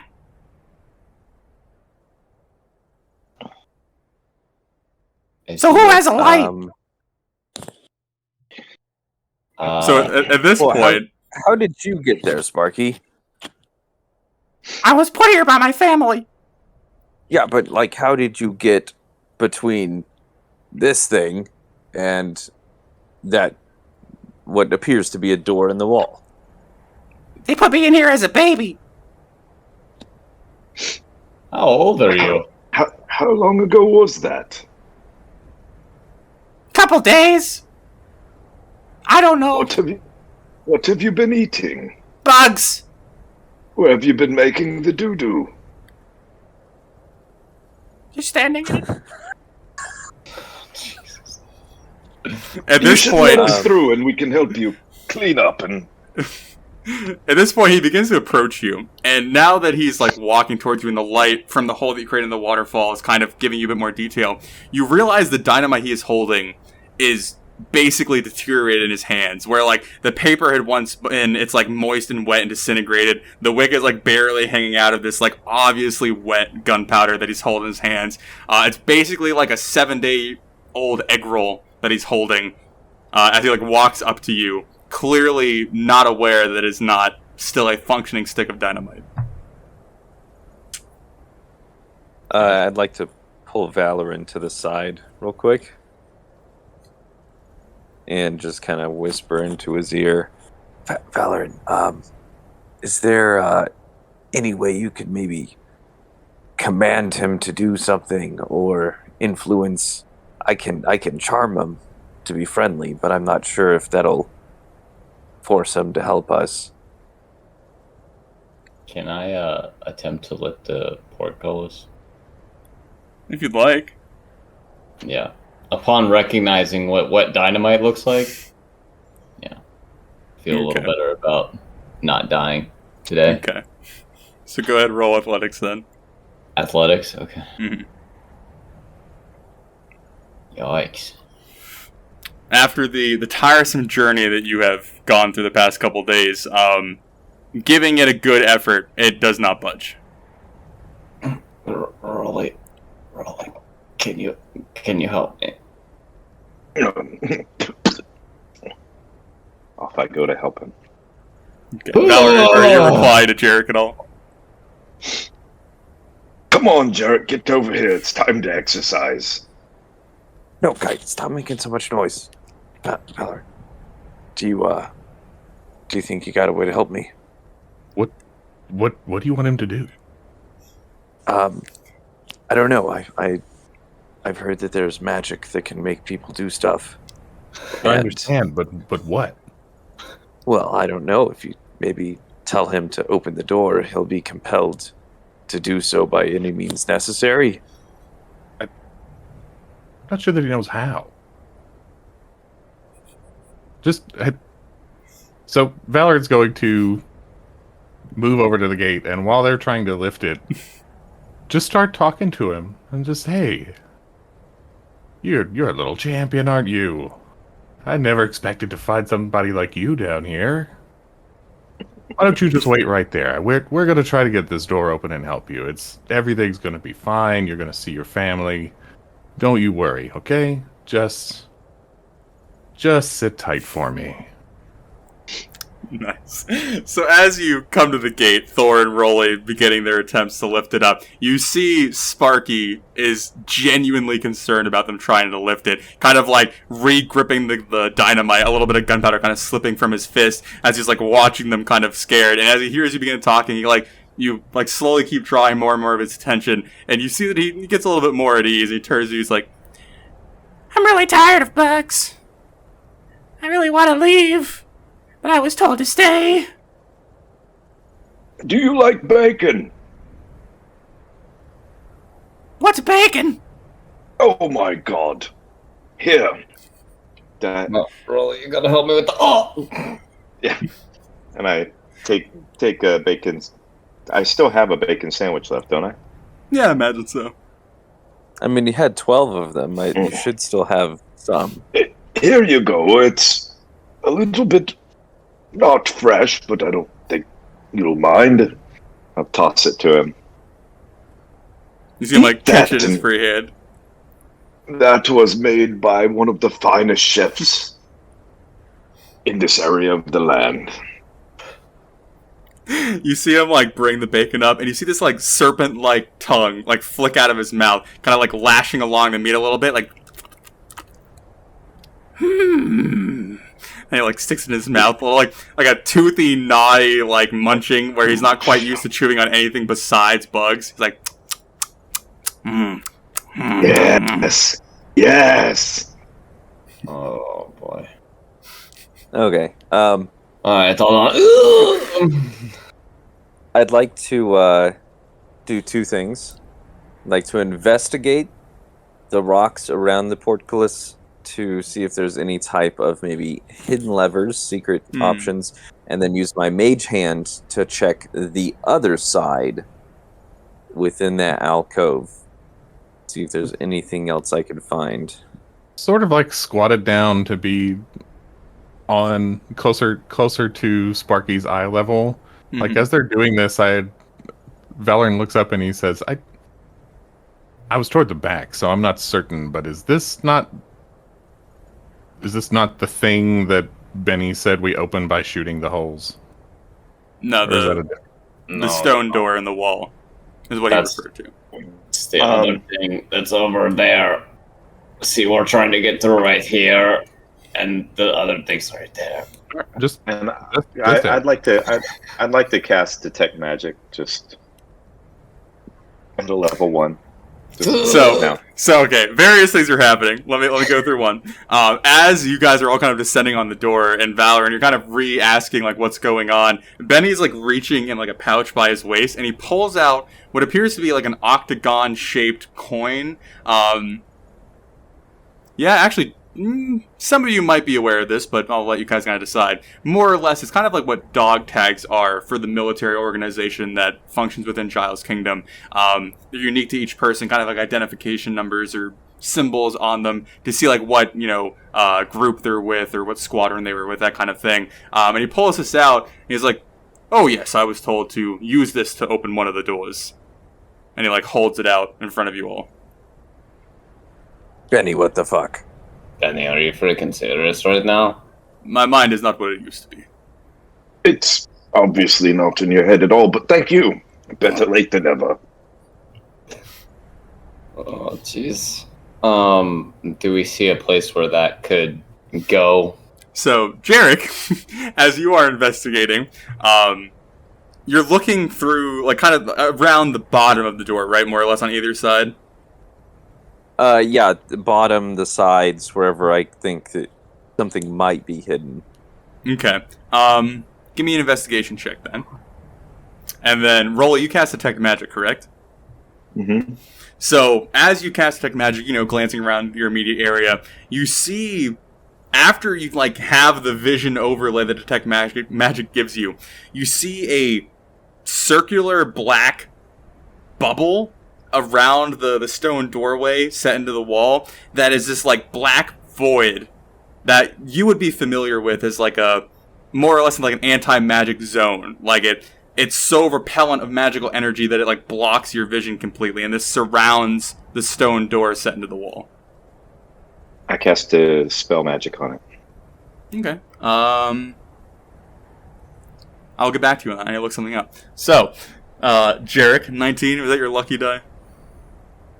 Yeah. Okay. As you're kind of moving about the various stones and whatnot around it, kind of trying to find areas, Sparky kind of just like watching you do this as he's like still kind of nibbling on the rest of the bacon sandwich. You see him looking around, and he begins to start like picking up rocks as you do, like almost mimicking your movements in some way. As you were like, your mage hand is kind of like halfway moving towards somewhere. You see him like almost panic a little bit and like rush forward. You're like, no, those are my bugs! And you see him begin to start pulling what looks like dead centipedes out of this like small slit in the ground about 5 feet past the portcullis. And he like begins pulling out more and more bugs, kind of like shoving them into his hand, but leaves like a small, unnaturally shaped rectangle slit in the ground. Oh, Sparky, if you can No. get all of your bugs out of the way, Okay. we can give you more food. 1 second. Oh, I used the wrong tab. You can also... Oh, and I didn't cast Dispel Magic because I have no level 3 spell slots left, right? Okay, that makes it easy. I guess so. Yeah. I can have Carl help you out, GT. He can walk it over there. I'm pretty sure that thing is gonna eat Carl if we give it a chance. It waved to Carl. It seems like a nice thing. I've waved to deer before I shoot them and eat them. That's not... Jarek, I respect you as a person, but I highly doubt you've ever shot and killed a deer. I'm just kidding. You try to lift the door. So, you are trying to get Sparky to remove the rest of his bugs, right? Okay. Preferably. As you do so, you see him kind of jamming his little fingers down into the slit, and you hear maybe a little bit of mushing, but he does start like pulling out bits of other bug body parts out of it. He kind of like looks over you, he's like, "They're my bugs. I need them." And then he kind of like waddles away. All your bugs. How did you like the bacon, though? I like the bacon. Okay, look, I've got more. And I will give you more if you help us do what we need to do right now. And then you give me the light. Give you the Yes. what? Yes, of course. See no harm in it. What did Sparky do? What? What can Sparky do? For you? Well, do you know how to open the door? No. Okay, all right, that's fine. Here, Betty, give me the thing. Here, Rolly, tell him to put this in that slot. All right, you see this coin here? Going to need you to just put that where all those bugs are right now. Be a good lad. Come here, come get it. He like reaches up, kind of like timidly grabs it from you, like holding it from the chain that it's dangling on, kind of like looking at it. A little bit of the light from outside, kind of casting on like small reflections dancing across his face. You see it like go over his black void eyes. He's like, oh, whoa. And he like kind of clutches it, begins like waddling over to the hole, looks back at you guys, kind of like gently rests it in, but you see he gets like a halfway down and then kind of stops. You gotta like wiggle a little bit. He's like, ah! And he begins to like jump up and down on it, like stomping it with his feet. And as he does so, you hear this like, and you see the coin kind of like very gently being shoved into the slit before eventually you hear this thing click, like a mechanical click. And Sparky looks over at you guys. That's a good lad. Now, then I mean, is there anything happening? Nothing's happening. Thor, So, lift, yeah. Thor is, you go to lift. Instead of being locked in place, it's still, from the age that it's been sitting there, it takes a little bit of humph, but you do actually begin lifting it up. Come on, Jarrett. Come help us out. No, it's fine. That's JD can't do it. It's fine. You're doing great. Yeah. It's working well. See, that's what he does. So I'm going to go next to Thor, and I'm going to pretend to really be struggling to get this up, but I'm really not going to be putting any effort into it. I'm just going to, but as far as he knows, I mean, I'm... Hold on. Roll a deception, I dare you. Okay. You have to beat a 5. Is everyone more or less walking in your area? I'm assuming. No, I'm just waiting.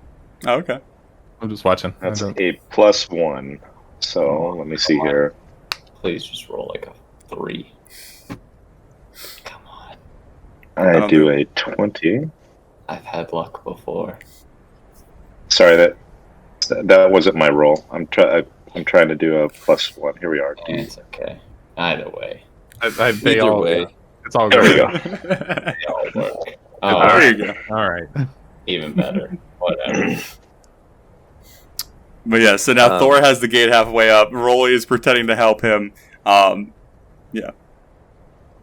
I'd like to dip inside, and can I get some insight on how healthy this young childlike thing is? Give me a medicine check. By the way, this thing's like 2 feet tall. Okay, I should rephrase that. Does it look like he would have less than 40 hit points, to be more specific? Potentially. Would that be insight or medicine? Do medicine check. Would you like some help with that from a guy who knows about medicine, or you just He's a winging very it? small newtling. He might be a tank for all you know. Thor, Rolly, hey, how healthy does this thing look? I don't know. Let me take a closer look. As you're muttering to Rolly, he begins to like waddle up to you. He's now cupping what's left of his wet dynamite in both his hands, holding it up to you. He goes, "Right!" All right. Yes. One second. One moment. Just give him a light. All right. So there's your medicine check. Damn. So, Rolly, from what you know about newtlings and various medical knowledge that you wield, this thing is a small, tiny, toddler-like individual that has survived off of bugs for however long in the dark with nothing else to facilitate him growing into a healthy baby boy. So he is this frail, tiny, 2-foot-tall newtling. Why not sustain? Why facilitate? No, facilitate. Alright, can I go ahead and just sleep him? If you would like. I'm not killing him, Jesus. Like, I'm doing a nice thing. What do you mean a nice? How is this a nice thing? So as he's like holding up the cupped hands of gunpowder, basically at this point, you see his eyes like they close horizontally. Yes, horizontally versus vertically, and they kind of like blink a few times, and he kind of like dashes his tongue across his reptilian lips one more time, and he just kind of like, ah, and just slumps over onto the ground. The gunpowder kind of spilling out onto the ground as well. I pick up the dynamite and scoop out any remaining gunpowder, and pull the. Rolly. Put it back together. I can mend it. No. I see what you're doing here. So scoop out all the gunpowder, and then put the fuse back in there. Hand it to Jared. And I'll go ahead and cast mending, and see if I can get it to the paper. Shoot me get the back description together. of mending. Oh shit! Oh no! No, I mean, there's no way it would. It doesn't restore magical properties. The spell repairs a single break or tear in an object you touch. Yeah. So you would basically so be you're- mending the paper back together. Mm-hmm. Yeah. I don't know if it's a single break or tear. The paper's in, like, pieces. It's like wet, soaked paper. Okay. Okay, well, in that case, fuck that. Do you guys want to kill this thing? I can't do it myself, or my belly button. No, won't have me. whoa, easy. JD, why did you put to sleep? What are we doing here? We just met this guy, and you're like, okay, It's and a- sleep. It's a baby. That was gonna blow things up with dynamite. I mean, I Look- just don't want to have this thing in my back whenever Look we go here. inside. You've already become a mayor and an owl killer. You're not adding Newt to the list. That would be Rolly, an- I may have started an insurrection within the Giles Kingdom. I'm not worried about a single newt child. You should be. That's why you've got that shit on your belly. When they You said don't you were think. starting a new direction, I did not think this was the new direction that you were going.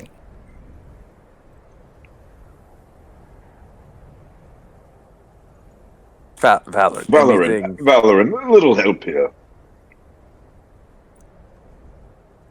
This thing is pitiful. There's nothing to gain by killing it. Thank you. Even if there, you don't just kill babies. God, what the hell is wrong? God. Well, great. Now you made Okay, it worse. fine, whatever. Now we have to take it with us. Because what else are we gonna do with it, JD? We don't have to take it with us. It has a hole. It has bugs to eat. But now I want to take it with us. Of course you do, but you already have one small friend. That's enough for anybody. No, I have two actually, and I need a third. I hear 3 is a pretty good number. I'd like to take the coin out of its slot as they are deciding. Also, Okay. he said he has family in whatever place there is. Exactly. If they're grown versions of this thing, it's best not to anger them by killing their baby. Nimrit. No, but like, Numbskull. but Its like, family are absolutely dead. Yeah, Just- I'm just. You have to know that. we don't know that for sure. Oh, I'm sorry. I just left my tarot cards at home. How do you know that? You heard what he said. They were going into the fort for treasure. They've been killed and eaten. This thing has been here long enough for dynamite to go rotten. 2 days, he said. And, well, He doesn't know what a day is. He was born here. what? Well, yeah, Rolly, can you talk to your goddess and see if letting this thing live is a good idea? Absolutely. Yes. There's some sense. Oh, Just we're going off seriously half doing this cocked. right now.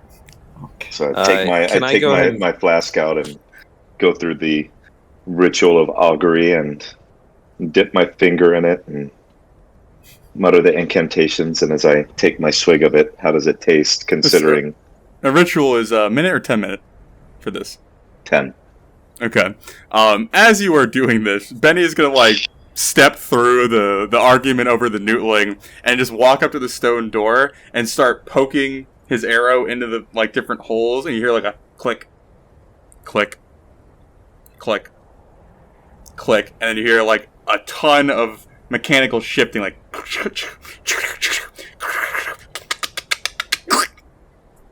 and then the stone door that was kind of outlined by the bigger grout just shifts inwards ever so slightly. And Benny just kind of stands there. But you complete your ritual. Go to take a swig. And it is it's a very lingering, fruity taste that would more or less give you a, yay. Is it? I can't remember. It's the terminology. Really? Yes. So the idea of killing this thing is No, sorry. Other way around. Keeping it alive would be that. Killing it would be potentially something else. My bad.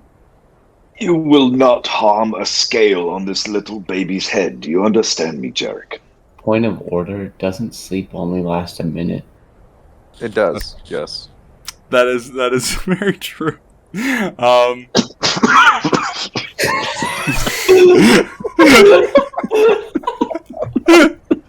Here. I just threw my dice off the table. Let's roll a different one.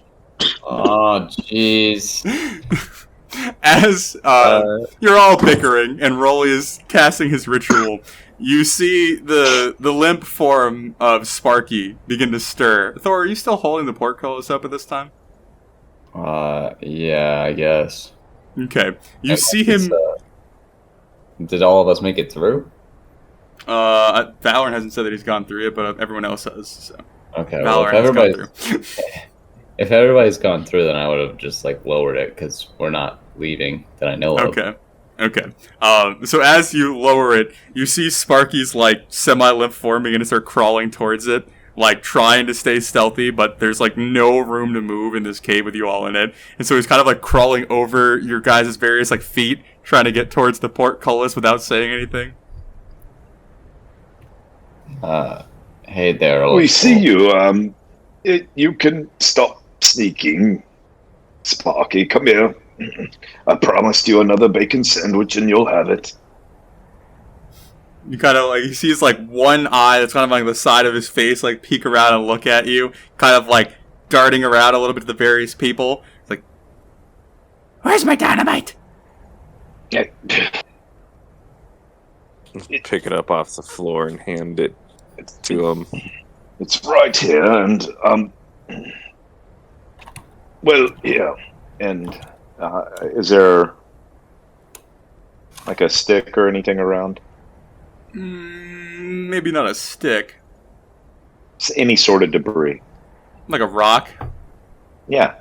Okay. So I'll take the rock and I'll cast light on it. When you're ready, you touch this magical rock to the fuse, and that should light it if it wants to be lit. Very tricky things, these dynamites. Sometimes they don't want to be lit. Give me a deception check. Okay. That's a +1. I'll roll that. Okay. So as you hand him, the dynamite's empty at this point, right? Or did you put the wet gunpowder back in the... No. We took the gunpowder out. Okay, so you basically hand him scraps of paper and a rock with the barest amount of a fuse sticking out, and you see him just eye you suspiciously, and then touch the wick to the rock, and then look, and then touch it a few more times. I'll prestidigitate that fuse on fire. Okay. So he goes to touch it, and you hear this sss. He's ah! And throws it at the ground, and kind of he jumps a few feet back, and cowers a little bit, ah! And you all hear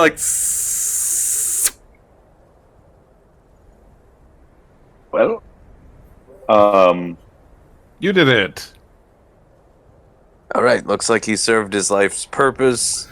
JD,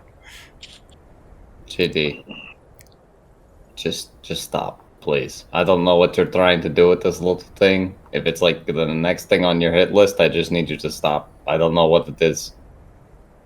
Benny White, did you figure out the door? Yes, I have entered the pattern and it appears to be open now. Sweet, so we can continue ahead.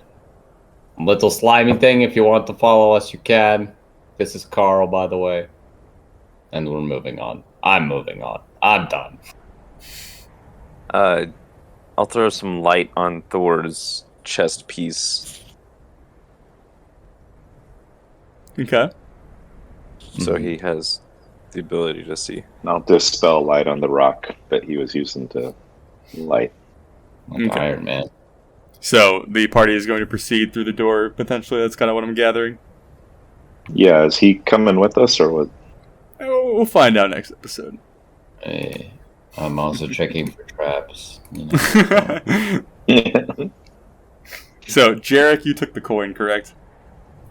Yes, it is now in my possession. I'm assuming that means that the portcullis is now locked into place, closed again. Yeah, if you would check, yeah. Yeah, that was my goal. Mhm. So that way that thing can't escape, and nothing else can follow us.